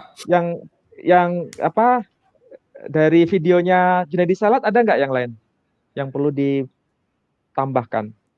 Oh ya, kita mau tampilkan dulu atau bagaimana Pak videonya? Ya boleh. Boleh ya, sebentar Pak ya.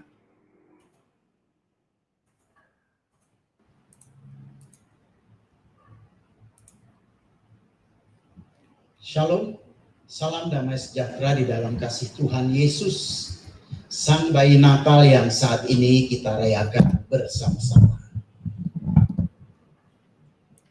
Salam semua, dimanapun saudara berada, saudara selalu dalam penyertaan Tuhan. Kami di sini ingin membagikan sebuah perbincangan yang membuat saudara diberkati. Namun sebelumnya kita buka dulu dengan doa. Silakan deh. Oke. Bapa di surga, kami bersyukur kepadamu. Mari Bapa, pakai kami berdua untuk menyampaikan isi hatimu dan kuasa urapanmu Tuhan. Sehingga kami tidak menyatakan itu dengan kekuatan kemampuan kami karena kami tidak ada apa-apanya. Biar kuasa urapanmu turun atas hambamu ini juga Fadil. Dan kau menjaga setiap tutur kata kami supaya apa yang kami sampaikan menjadi berkat bagi setiap orang yang mendengarkannya. Sehingga mereka yang lemah imannya dikuatkan, yang susah dihiburkan, yang sakit disembuhkan, bahkan yang mati imannya dihidupkan, bangkit kembali oleh jamahanmu. Permuliakanlah dirimu lewat perbincangan kami ini Tuhan. Karena jika engkau tidak mempermuliakan dirimu, kami tidak dapat mempermuliakan namamu.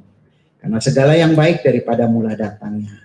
Kami menyerahkan perbincangan kami ini dari awal sampai kepada akhirnya hanya di dalam satu nama di atas segala nama, yaitu Tuhan kami Yesus Kristus. Amin. Amin. Dil. Iya Be. Ini kalau bulan Natal gini, di mana-mana rame sampai mall-mall hiasannya gitu ya. Oke. Di luar negeri juga rame banget gitu. Kenapa sih? Kan kita bukan cuma ada Natal loh, ada Paskah juga kan? Iya. Tapi kenapa Paskah nggak serame Natal? Waduh. Ini mungkin berhubungan sama tema kita nih Be. Iya. Tema kita rahmatan lil alamin. Ya, rahmat bagi semua. Semua bangsa, semua seisi dunia. Betul. Ya? Gimana kita nggak suka cita? Benar. Cuman gini, itu seringkali jadi pertanyaan orang, ya kan? Karena gini, sebetulnya kenapa Paskah kok nggak terlalu meriah? Karena sebetulnya setiap minggu kita itu udah Paskahan. Oh menarik tuh, Be. Gimana coba jelasin? Soalnya kan Yesus bangkit pada hari Minggu. Oke. Iya.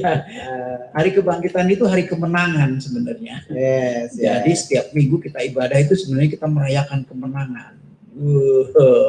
Kalau Natal kan kelahiran setahun sekali. Nah, makanya sebetulnya Natal itu kan ulang tahun, Bil. Kenapa diulang tahunin? Soalnya Yesus itu kan hidup. Ya kan kita merayakan hari kenaikan, dia naik kemana? Ke sorga. Sekarang ada di sorga. Betul. Surat Ali Imran 55, betul nggak? Betul. Di sorga. Jadi dia hidup. Itu sebabnya diulang tahunin. Orang hidup. Kalau mati ngapain diulang tahunin? Maka yang tepat sebenarnya adalah hari ulang tahun. Iya, Isa Gitu ya. Al-Masih. Isa Al-Masih gitu. Yesus Kristus ya. Nah, ini cukup menarik nih, Be. Tema kita pada malam hari ini yaitu rahmatan lil alamin, rahmat bagi semua ya. Nah, seperti yang dibacakan di kitab suci yang kita harus yakini ya, kitab-kitab Allah, bahwasannya Isa Al-Masih adalah rahmat. Rahmat. Ya. Rahmat itu artinya belas kasih. Nah, ngomong-ngomong belas kasih nih, Be. Kita semua nggak ada yang bisa masuk surga tanpa belas kasih Tuhan. Makanya dulu, Dil, waktu gue masih di sono, kalau gue mau bikin sesuatu, apa aja yang mau gue kerjain, selalu gue awalin dengan kata apa? Bismillahirrahmanirrahim. Dengan nama Allah yang Maha Pengasih, lagi Maha Penyayang. Nah, inilah buktinya kasih sayang Allah sama kita. Dia memberikan juru selamat buat setiap orang yang mau percaya.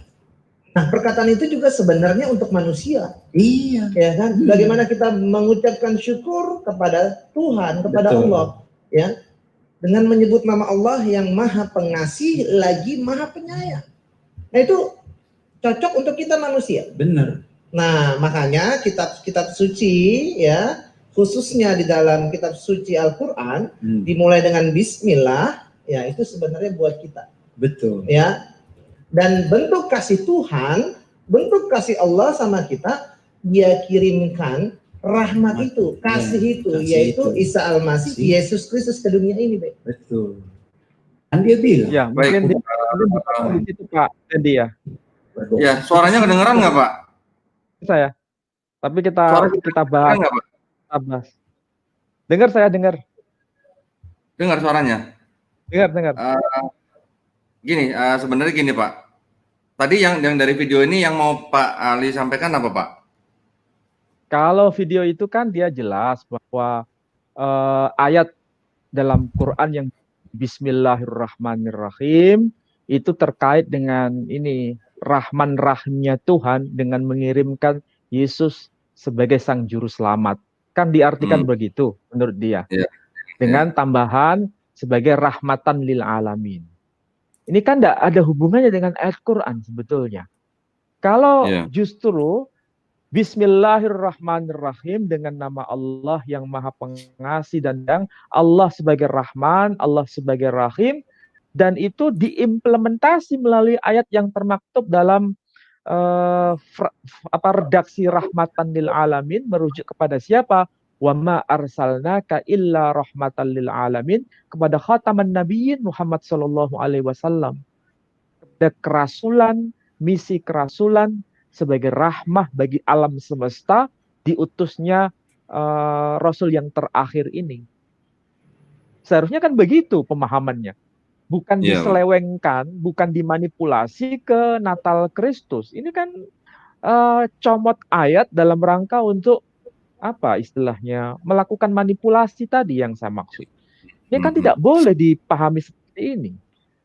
Ini kan bagi orang awam, memang ini sepertinya tidak terasa.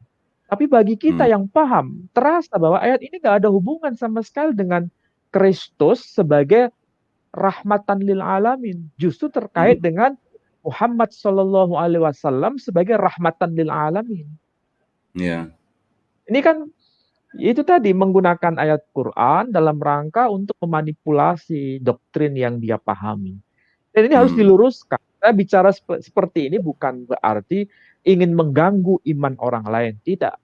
Tapi saya meluruskan ayat Quran yang berbunyi Bismillahirrahmanirrahim kalau dikaitkan sama dengan wa ma arsalnaka illa rahmatan lil alamin, yakni atas kerasulan Muhammad sallallahu alaihi wasallam sebagai rahmah bagi seluruh alam semesta. Makanya ketika berkaitan dengan ayat itu, maka jelas bahwa siapapun yang beriman atas kerasulan Muhammad sallallahu alaihi wasallam, dia menerima rahmah itu dari Tuhan. Dan itu jaminan keselamatan sudah. Kenapa saya katakan jaminan keselamatan? Artinya siapapun yang beriman kepada kerasulan beliau, kepada kenabian beliau, kepada utusan dari Sang Maha Khalik kepadanya, pada saat itu dia sudah mendapatkan kartu garansi ke surga. Sudah pasti itu. Makanya dikatakan dalam Quran, in kuntum, ada ayat in kuntum tuhibbunallah fattabi'uni yuhibbukumullah wa yaghfir lakum dzunubakum. Jika kalian mencintai Allah, ikutlah aku. Jadi Nabi disuruh berkata, kalau kamu benar-benar mencintai Allah, ikut aku. Artinya betul-betul ngikut kepada Nabi Muhammad SAW. Itu sebagai garansi. Garansinya apa? In kuntum tuhibbunallah fattabi'uni yuhibbukumullah. Maka Allah akan mencintai kalian wa yaghfir lakum dunubakum, dan menghapus semua dosa-dosamu. Ini ayat tegas dalam Quran bahwa siapapun yang beriman kepada risalah beliau, semuanya dosa-dosa itu hapus. Artinya dengan kerasulan itu maka semuanya akan dihapuskan dari kehidupannya. Maka ayat ini menjadi sebuah penanda. Qul, katakanlah. Jadi Allah berkata, berfirman kepada Rasul Muhammad SAW berkata, in kuntum tuhibbunallah, jika kalian semua beriman kepada Allah, mencintai Allah. Ini bukan sekedar beriman ya, mencintainya. Maka ikutlah aku. Wa yaghfir lakum dunubakum. Ayatnya. Maka Allah akan menghapus semua dosa-dosa. Jadi kalau ditanya menjadi Muslim, Pak Doni sekarang menjadi seorang Muslim, sudah berani nggak menyatakan bahwa Pak Dodi sudah dijamin masuk surga? Ya, kalau sebagai Muslim, saya sudah berjamin masuk surga, sudah dijamin. Ayatnya tegas. Wa yaghfir lakum fattabi'uni, ikut aku. Jadi kalau nggak ikut dia, tidak ada jaminan. Kalau ikut dia, jaminan itu. Jaminan apa? Ya. Surga menanti di depan kita. Jadi ya. dengan jawaban ini, untuk apa kita mencari iman yang lain? Untuk apa kita meragukan apa yang termaktub dalam Quran? Sudah jelas di situ. Ayatnya jelas mengatakan, fattabi'uni, ikut aku. Kalau nggak ikut dia, maka tidak ada jaminan bagi keselamatan kita. Nah, itu saya kira jawaban ini sekaligus sebagai jawaban atas apa yang dipropagandakan oleh Junaidi Salat tadi, yang sepertinya tidak jelas, bahkan memanipulasi ayat dari Quran itu sendiri. Itu poinnya Pak Dondi ya. Ya. Kalau dari video yang tadi, kira-kira gimana Pak? Ada yang mau disampaikan lagi Pak? Kalau yang video tadi sepertinya nggak ada, cuman itu tadi ya, jaminan keselamatan atau apa tadi. Saya kira itu aja yang bisa saya sampaikan. Tapi kalau gini Pak, yang ada poin yang saya tangkap dari video itu Pak, di mana lawan diskusi daripada almarhum Junaidi Salat itu mengatakan bahwa Isa Al-Masih itu mengetahui hari kiamat Pak. Dia mengutip Quran Az-Zukhruf ayat 61 gitu. Ya. Perlu dibahas nggak Pak?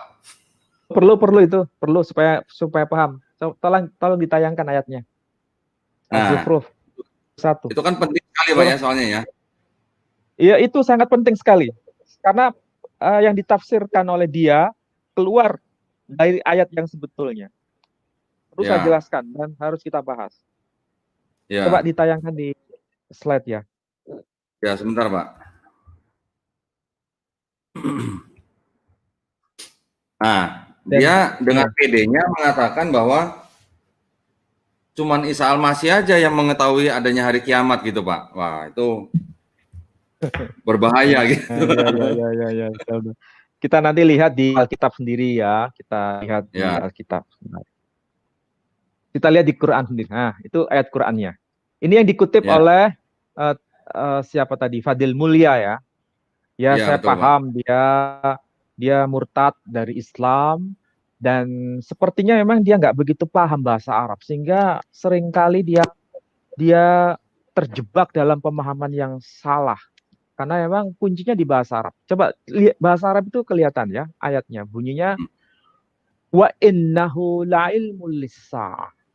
Dan sesungguhnya dia itu la'ilmul lis-sa'ah, sebagai tanda pengetahuan mengenai as-sa'ah.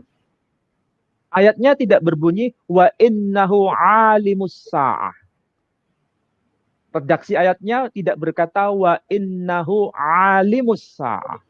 Tapi ayatnya berkata wa innahu la'ilmus sa'ah. Kalau redaksi ayatnya wa innahu alimus sa'ah dan sesungguhnya dia maha mengetahui mengenai hari kebangkitan, hari peristiwa yang akan datang. Berarti dia memang mengetahui, maha mengetahui. Ya. Dia yang dimaksud adalah Isa. Tapi ayatnya bunyinya nggak begitu. Ayatnya berbunyi wa innahu la'ilmul lis-sa'ah. Dan sesungguhnya dia sebagai tanda pengetahuan mengenai kiamat itu. Jadi ayatnya beda. Sehingga kalau ini dihubungkan dengan Bible, sebetulnya ada kesamaan. Kalau ayat ini tidak mengkonfirmasi bahwa dia tahu mengenai hari kiamat, tapi dia sebagai tanda tentang pengetahuan kiamat itu. Dia sebagai tanda tentang hadirnya hari kiamat itu. Sebagai tanda. Bagaimana dengan Alkitab? Kalau ayat Quran jelas, dia tidak tahu mengenai hari kiamat, tapi dia sebagai tanda mengenai hari kiamat. Bagaimana dengan Alkitab? Kita lihat. Ya, ini kan gini ya Pak ya. Kita kan memang kalau yang belum bisa bahasa Arab kan memang bisa terbantu dengan terjemahan begitu ya Pak ya. Ya. Tetapi kan terjemahan itu kan juga memang tidak 100% bisa menggambarkan atau mewakili daripada bahasa aslinya gitu kan Pak ya. Ya, betul. Tetapi kan dari terjemahan itu juga ada yang namanya tafsir kan Pak. Ya. Artinya kan umat muslim atau siapapun yang baca Quran, kalau dia baca terjemahan, kemudian dia tidak tahu maksudnya atau tidak tahu artinya, kan sebenarnya sudah banyak Pak tafsir-tafsir yang sudah tersedia gitu ya. Nggak usah jauh-jauh Pak Dendi, nggak usah jauh-jauh. Ya. Cari terjemahan Quran bahasa Indonesia ya mengenai ayat tadi yang penerjemahannya mengandung makna dia, Yesus atau Isa itu tahu hari kiamat. Ada nggak terjemahan kayak begitu? Nggak ada. Ya, itu dia. Yang bahasa Inggris versi manapun, yang versi bahasa Inggris versi manapun, saya punya kemudian nanti suatu saat bisa ditayangkan saja. Versi berbagai macam terjemahan Quran bahasa Inggris, nggak ada yang menuliskan dia punya pengetahuan hari kiamat itu. Bentar, maaf. Ya. Jadi dia makanya gini, tidak ada penjelasan begitu, nggak ada. Ya. Nah, kan gini Pak, ini kan kita sih bukan mau ngajarin atau bagaimana ya Pak ya. Kita tahu lah, kita kalau misalnya buka di qurankemenak.com gitu ya Pak ya, itu di situ kan ada yang namanya tafsir atau yang lain-lain, ada fasilitas yang lain gitu kan. Kita tinggal cari ayat itu, kita tinggal pilih ayatnya, kemudian di bawah situ ada pilihan tafsir gitu loh Pak. Di ayatnya sendiri, di terjemahannya sendiri tidak ada kata-kata Isa Al-Masih mengetahui hari kiamat. Kok bisa-bisanya gitu dibilang Isa Al-Masih tahu hari kiamat gitu ya.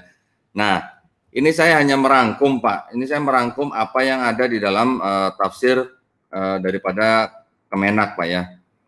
Di situ poin-poin yang saya catat adalah mujizat-mujizat itu melalui Isa Al-Masih merupakan bukti bahwa Allah yang memberikannya mampu menciptakan hari kiamat. Maksud ayat ini adalah bahwa munculnya Nabi Isa menjelang hari kiamat merupakan tanda bahwa kiamat akan datang. Allah meminta manusia agar tidak meragukan datangnya hari kiamat. Harus mempersiapkan diri dengan cara beriman dan berbuat baik supaya dapat memetik buah iman dan amalnya nanti di akhirat gitu. Berikutnya, dengan begitu manusia akan hidup bahagia selamanya di hari akhirat nanti.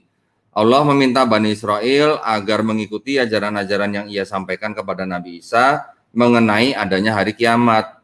Ajaran tentang adanya kiamat meminta manusia agar berbuat baik sebagai persiapan untuk menghadapinya. Ajaran itu merupakan jalan yang lurus, yang mutlak benar, dan pasti dapat mengantarkan manusia ke kehidupan yang bahagia di akhirat. Yang terakhir, jalan yang lurus itulah yang diajarkan Islam, yang merupakan agama yang dibawa semua nabi, termasuk nabi terakhir yaitu Nabi Muhammad Shallallahu Alaihi Wasallam. Nah, terkait dengan hal ini, Pak, saya bingung juga. Berarti dia mengartikan itu juga dia nggak baca Bible atau bagaimana gitu, Pak ya? Padahal di Bible, Sebetulnya sebetulnya dia tahu, Pak. Dia tahu, tapi dia tidak mau tahu. Pokoknya ayat Quran itu ditafsirkan dengan makna baru bahwa dia mengetahui tentang hari kiamat. Pokoknya itu yang dia mau. Nah, nah, tapi kalau seandainya dia maunya begitu, ditafsirkan begitu, meskipun secara bahasa Arabnya tidak tepat, ya, kita coba cek dalam Alkitab sendiri.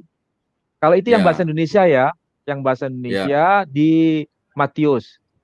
ya, Tetapi tentang hari dan saat itu tidak seorang pun yang tahu. Malaikat-malaikat di surga tidak.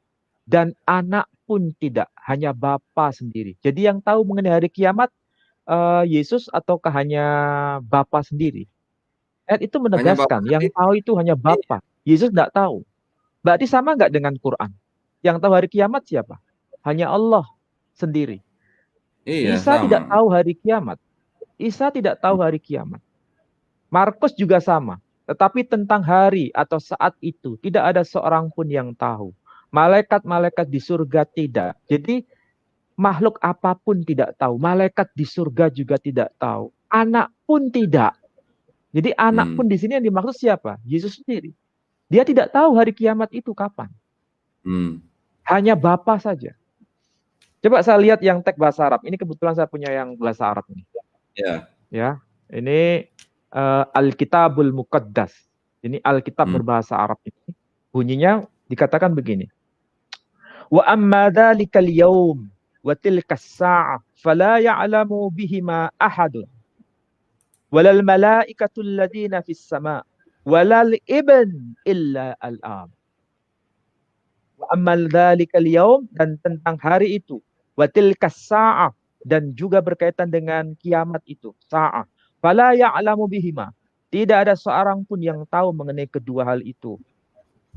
Ahadun, seorang pun tidak ada yang tahu. Walal malaikah, dan juga malaikat pun. Alladzina fis sama', malaikat yang di surga itu tidak tahu apapun. Walal ibn, dan juga termasuk sang putra, dia tidak tahu. Illal ab, kecuali sang bapa saja. Jadi kalau begitu, apa yang dikatakan Quran sama nggak dengan Alkitab? Sama, Pak ya? Sama. Harusnya. Bahwa yang tahu hanya Bapa saja. Anak tidak tahu, Yesus tidak tahu, Kristus tidak tahu mengenai hari kiamat. Tapi penjelasan yang kita lihat di video tadi itu, dia sesuai nggak dengan Quran? Tidak sesuai. Sesuai dengan Alkitab? Tidak sesuai. Tapi dia telah memanipulasi ayat Quran itu. Dan memanipulasi kitabnya. Ini sesuatu yang tidak jujur, harus diungkap. Sebab kalau tidak diungkap, semua orang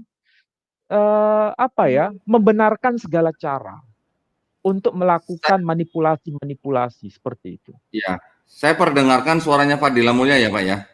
Ya, mengenai coba hal ini diulangi ya. Mungkin kita tidak perlu tampilkan videonya, Pak, karena mungkin ini ya. Saya perdengarkan suaranya saja nih, sebentar, Pak. Diperdengarkan videonya sama orangnya juga nggak masalah sebetulnya, supaya kita tidak menyembunyikan sesuatu. Oke. Sebentar, Pak ya.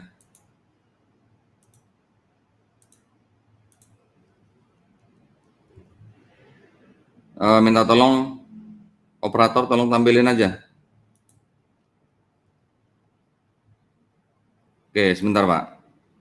Nah, ini di menit 21 Pak nih, kita tolong perhatikan nih ya. Isa Al-Masih mengetahui hari kiamat dan jangan ragu akan hari kiamat dan ikutilah Isa Al-Masih, inilah jalan yang lurus. Jalan yang lurus. Terus kira-kira ada nggak yang terkemuka di dunia dan di akhirat selain ya Allah Subhanahu Wa Taala? Isa Al-Masih terkemuka di dunia dan di akhirat tuh. Surat Ali Imran 45 ya. Ya. Wajihan fit. Itu Pak Ali. Nah, ya itu dibahas juga itu seharusnya. Ya, nanti kita selesaikan dulu, Pak. Ya. Mengenai Isa Al-Masih mengetahui hari kiamat tadi jelas ya. dia mengatakan demikian, artinya dia sudah berusaha menafsirkan Quran tanpa kapasitas ya Pak ya, tanpa kapasitas, tanpa referensi, kemudian tafsirnya dia salah pula begitu ya. Kemudian Ya, betul. dibantah pula oleh Bible-nya sendiri gitu Pak. Kan ironis gitu Pak ya. Ya. Dan ini Oke, bahaya memang. Nah, yang berikutnya dia mengatakan bahwa hanya Isa Al-Masih yang terkemuka gitu. Itu diambil dari Ali Imran, Pak. Silakan Pak Ali kalau mau dibahas, Pak. Ini kata wajihah atau wajihan nih, Pak. Nah, coba bandingkan dengan Musa ya. Musa juga wajihan. Iya, Tampilkan dua-duanya ayatnya. Nah, baik, sebentar, Pak. Nah, ini adalah Ali Imran 45 ya, Pak ya. iya, betul. Di sini katanya adalah wajihan, Pak ya. Nah, kemudian Wajihan untuk dunya wal akhirah wa minal mukarrabin. Nah, di sini dia dikatakan yang terkemuka ya. Tetapi ingat, mau dikatakan yang terkemuka, mau dikatakan yang terhormat, ya maksudnya sama sebetulnya. Tapi kalau dikatakan dia satu-satunya yang terkemuka di dunia dan di akhirat, ya tidak tepat karena ayat Quran itu mengatakan wa minal muqarrabin. Dia salah satu, bukan satu-satunya. Dia salah satu. Kalau salah satu berarti ada nggak yang lain? ada, Pak. Yang terkemuka? Ada. Ada. Siapakah dia? Salah satunya adalah Musa di ayat yang lain. Makanya kalau pada surah Ali Imran 45 itu kan jelas dikatakan seorang yang terkemuka di dunia dan di akhirat dan termasuk orang yang didekatkan kepada Allah. Dia termasuk orang-orang yang didekatkan. Terjemahan bahasa Indonesia itu kan jelas orang-orang. Kalau orang-orang itu cuma satu atau banyak? Banyak, Pak. Nah, berarti kan dia salah satunya, bukan satu-satunya. Iya kan? Bahasa Indonesia sudah jelas, tapi kayaknya dia nggak paham bahasa Indonesia sepertinya. Si Adil Mulya ini. Bisa jadi, Pak. Kalaupun Bisa dipaksa ya, kalaupun dipaksa dia Isa itu orang yang terkemuka, iya dia orang terkemuka. Di mana? Di dunia dan di akhirat, iya. Dan dia termasuk orang-orang yang didekatkan kepada Allah, iya. Tapi bukan satu-satunya, dia salah satunya. Di mana buktinya? Kan kita menuntut bukti. Kalau dikatakan dia salah satunya, mana yang lain? Nah, coba lihat yang mengenai Musa itu. Ini, Nah, Pak. Ini, Pak. yang mengenai Musa. Ya ini. Mengenai Musa, nah itu coba lihat tuh. Al-Azab Berkaitan dengan Musa, ini berkaitan dengan Musa ya. Itu dia juga disebut sebagai orang yang mempunyai kedudukan terhormat di sisi Allah. Terkemuka maksudnya. Karena teks redaksinya Arabnya itu sama-sama pakai istilah wajihan. Cuma bahasa Indonesia tadi pakai istilah yang terkemuka, di ayat ini kedudukan yang terhormat. Seakan-akan itu beda maksud, padahal maksudnya sama. Karena bahasa Arabnya kan jelas. Wajihan. Ayat tadi juga wajihan fit dunia wal akhirah wa minal muqarrabin. Di sini juga disebut wajihan sama. Jadi antara Musa dengan Isa kedudukannya sama. Tidak ada yang dilebihkan. Mungkin gini nggak Pak? Mungkin karena udah terbiasa baca Bible yang hanya bahasa Indonesia saja, tidak ada teks bahasa aslinya. Jadi dia membandingkan Quran ayat yang Ali Imran 45 dengan Al-Azab yang 69 juga membandingkannya hanya dalam kata-kata bahasa Indonesianya gitu Pak. Dia tidak tahu bahwa kata itu berasal dari kata yang sama wajihat gitu Pak. Nah, itulah efek dari umat terjemahan itu begitu. Efek dari umat terjemahan hanya membaca yang terjemahan, tidak diperhatikan teks aslinya. Padahal kalau teks aslinya bahasa Arab itu, kalau mau jujur, melihat secara benar, di situ teksnya sama-sama menggunakan istilah wajihan. Kalaupun di situ diterjemahkan yang terkemuka, satunya lagi diterjemahkan yang terhormat, itu maksudnya sama. Bukan berarti maksudnya berbeda, maksudnya sama. Karena apa? Kita kembalikan ke teks aslinya. Teks aslinya mengatakan wajihan. Baik kepada Musa maupun kepada Isa. Sama. Sehingga dikatakan wabinal muqarrabin, di antara orang-orang yang dekat kepada Allah, berarti dia bukan satu-satunya. tapi dia salah satunya. Inilah kewajiban kita sebagai seorang Muslim, bukan hanya melihat terjemahan saja, tapi melihat teks aslinya. Untung kita ini masih punya teks asli. Sementara saudara kita yang umat terjemahan itu, PB-nya saja sampai sekarang masih diperselisihkan. Aslinya bahasa apa? Yunani Koine, atau bahasa Aram, atau bahasa Ibrani. Ketika dikembalikan ke teks asli, tidak ada yang sepakat. Kalau kita kan sepakat, yuk kita kembali ke teks asli. Apa bunyinya? Wajihan, sudah. Mau dipahami yang terhormat, mau dipahami yang terkemuka, berarti itu merujuk pada Musa maupun Isa. Statusnya sama. Di hadapan gini, Pak. Quran sama. Karena gini, Pak. Ini baru tadi siang saya nonton, Pak. Ada orang Kristen berargumen begini. Loh, kalau di Ali Imran kan tulisannya kan terkemuka. Kalau di Al-Ahzab tulisannya kan terhormat gitu kan. Nah, itu kan udah beda katanya. Iya. Kan capek, Pak, begitu gimana? Jawab. Ya karena dia memahami dari bahasa terjemahan. Nah, kalau bahasa aslinya kan jelas itu. Beda atau enggak? Kalau bahasa aslinya enggak itu pakai sama-sama wajihan. Iya kan? Makanya saya jadi ketawa gitu, Pak. Ya makanya saya jadi ketawa gitu loh, Pak. Orang mempermasalahkan dua terjemahan yang berasal dari satu kata, padahal yang artinya sama kurang lebihnya gitu loh, Pak. Ini hanya merupakan apa ya, Pak ya? Kayak semacam kayak pilihan kata gitu kan, Pak ya? Iya, tetapi kan kata ekspresi. Ya, tapi kan terhormat dengan terkemuka itu juga satu level kalau menurut saya, Pak ya. Ya, karena dalam pemahaman si penerjemah, pilihan kata yang memiliki maksud yang sama itu tidak mempunyai perbedaan makna. Seperti istilah agar dengan supaya itu kan sama toh. Agar itu ya supaya itu ya agar. Tapi dalam orang menulis biasanya di halaman pertama dia pakai agar, di halaman berikutnya dia pakai supaya. Untuk apa istilahnya itu pengayaan kosakata. Maksudnya itu sebagai pengayaan kosakata, bukan bermaksud untuk membedakan makna, bukan. Tapi untuk memberikan pengayaan kosakata. Nah, para penerjemah Quran ketika menerjemahkan wajihan dengan ungkapan yang terhormat, pada ayat yang lain wajihan diterjemahkan yang terkemuka, itu maksud beliau para penerjemah itu sama, untuk pengayaan kosakata. Tapi kan tetap dikembalikan teks aslinya. Tidak berubah. Jadi nggak ada yang dipertentangkan itu. Kecuali kalau yang satu menerjemahkan terkemuka, yang satu lagi menerjemahkan pecundang, nah itu kan jauh beda gitu kan, Pak. Jauh beda. Ini terkemuka dengan terhormat kan sama gitu loh ya. Dikembalikan ke teks asli juga sama, wajihan. Nah ya makanya kadang-kadang saya ya ngelihat begitu gimana ya, prihatin sebenarnya, Pak ya. Tapi ya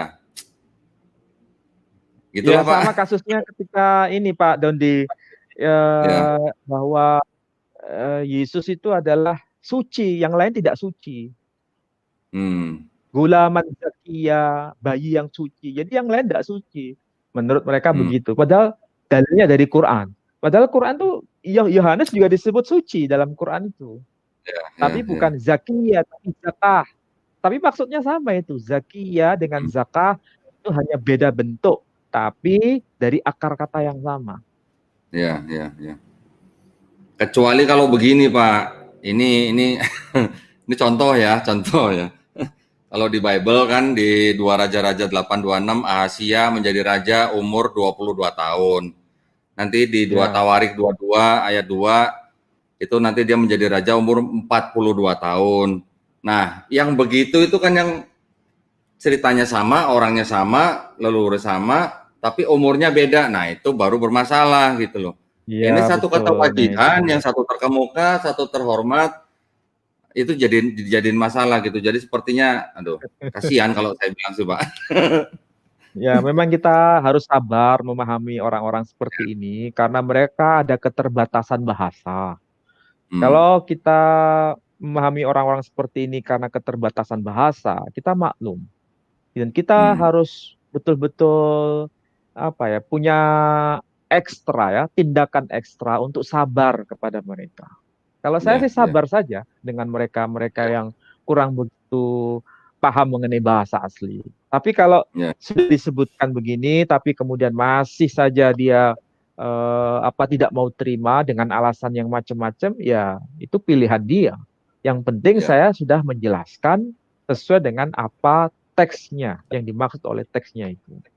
Ya, ya. Yang penting sekarang kita sudah membeberkan apa arti sebenarnya, apa tafsir sebenarnya, begitu ya Pak Ali ya. Ya, Kita betul. berharap para pemirsa kaum muslimin khususnya agar paham betul apa yang kita baca dari Al-Quran, dan sebisa mungkin kita juga mengetahui tafsirnya supaya iman dan akidah kita tidak bergeser begitu ya dengan melihat video-video di luar yang seperti tadi kita perlihatkan. Gitu kan Pak Ali ya? Ya, betul. Karena ini pesan saya yang terakhir, Pak Dedi dan yang lain-lain khususnya. Betapa banyak sekarang orang untuk menjelaskan imannya, tapi dengan cara yang tidak benar. Dan tentu saja kita harus mempertanggungjawabkan itu sesuai dengan apa yang kita bisa. Karena ini mengutip ayat Quran, mengutip hadis, maka kewajiban saya dan siapapun yang paham ini harus menjelaskan. Karena kalau tidak, yang menjadi korban adalah orang-orang awam. Seperti yang kasus tadi soal dia tahu mengenai hari kiamat, itu dari sisi Al-Quran juga salah, dari sisi Alkitab juga salah. Tapi kenapa dipaksakan? Dan ini memang mungkin dia punya tujuan dalam rangka supaya mereka bisa pindah agama. Ya, kalau itu motifnya dengan cara tidak jujur, otomatis ketika kita membahas seperti ini kan semua akan terbongkar. Kalau terbongkar seperti ini yang malu siapa? Ya. Dan itu ya sekali lagi saya mohon maaf kalau ada kata-kata saya yang kurang berkenan. Saya mohon maaf, sekali lagi saya mohon maaf. Bukan bermaksud saya menghakimi iman orang lain, tidak. Tapi saya meluruskan apa adanya, Quran berkata apa, Alkitab berkata apa. Biarkan pilihan ada pada pemirsa itu saja. Ya. Baik, bisa kita tutup Pak Ali? Ya, boleh. Ngobrol sama Pak Ali. Ngobrol sama Pak Ali ini selalu nggak berasa Pak, hampir 2 jam Pak. Aduh, terima kasih banyak Pak Ali. Ya, terima kasih banyak Pak Ali, sungguh-sungguh sangat mencerahkan Pak kajian Pak Ali pada malam hari ini. Kami banyak mengucapkan terima kasih kepada para pemirsa atas perhatiannya. Kami juga mohon maaf atas segala kekurangan kami. Yang benar datangnya hanya daripada Allah Subhanahu wa taala. Baik, sebelum kami tutup, tidak lupa kami ingin menyampaikan pesan kembali bagi para pemirsa yang ingin menyisihkan zakat infak sedekahnya, bahkan wakafnya, bisa mentransfer ke nomor rekening Bank Mandiri Syariah di nomor rekening kode bank 451, nomor rekening 1188889995 atas nama Yayasan Pembina Mu'alaf at-Tauhid, dan khusus untuk wakaf, harga tanah per meternya adalah 250.000 per meter persegi. Dan kita juga mengetahui bahwa bencana yang baru-baru ini saja terjadi di Kalimantan Selatan dan Sulawesi Barat, silakan bagi para pemirsa yang ingin berdonasi bisa mengirimkan ke nomor rekening yang di bank yang sama, tapi dengan nomor rekening kode banknya 451 11 88 88 99 87 ya. Atas namanya sama, Yayasan Pembina Mu'alaf at-Tauhid. Dan bukti transfer bisa dikonfirmasikan ke nomor handphone 0812 3280 2080. Semoga segala partisipasi dan donasi Anda diterima Allah Subhanahu wa taala. Baik, kalau begitu kita tutup kajian kita pada Kamis malam hari ini. Sampai jumpa di minggu depan pada hari Kamis malam. Wabillahi taufiq wal hidayah. Wassalamualaikum warahmatullahi wabarakatuh.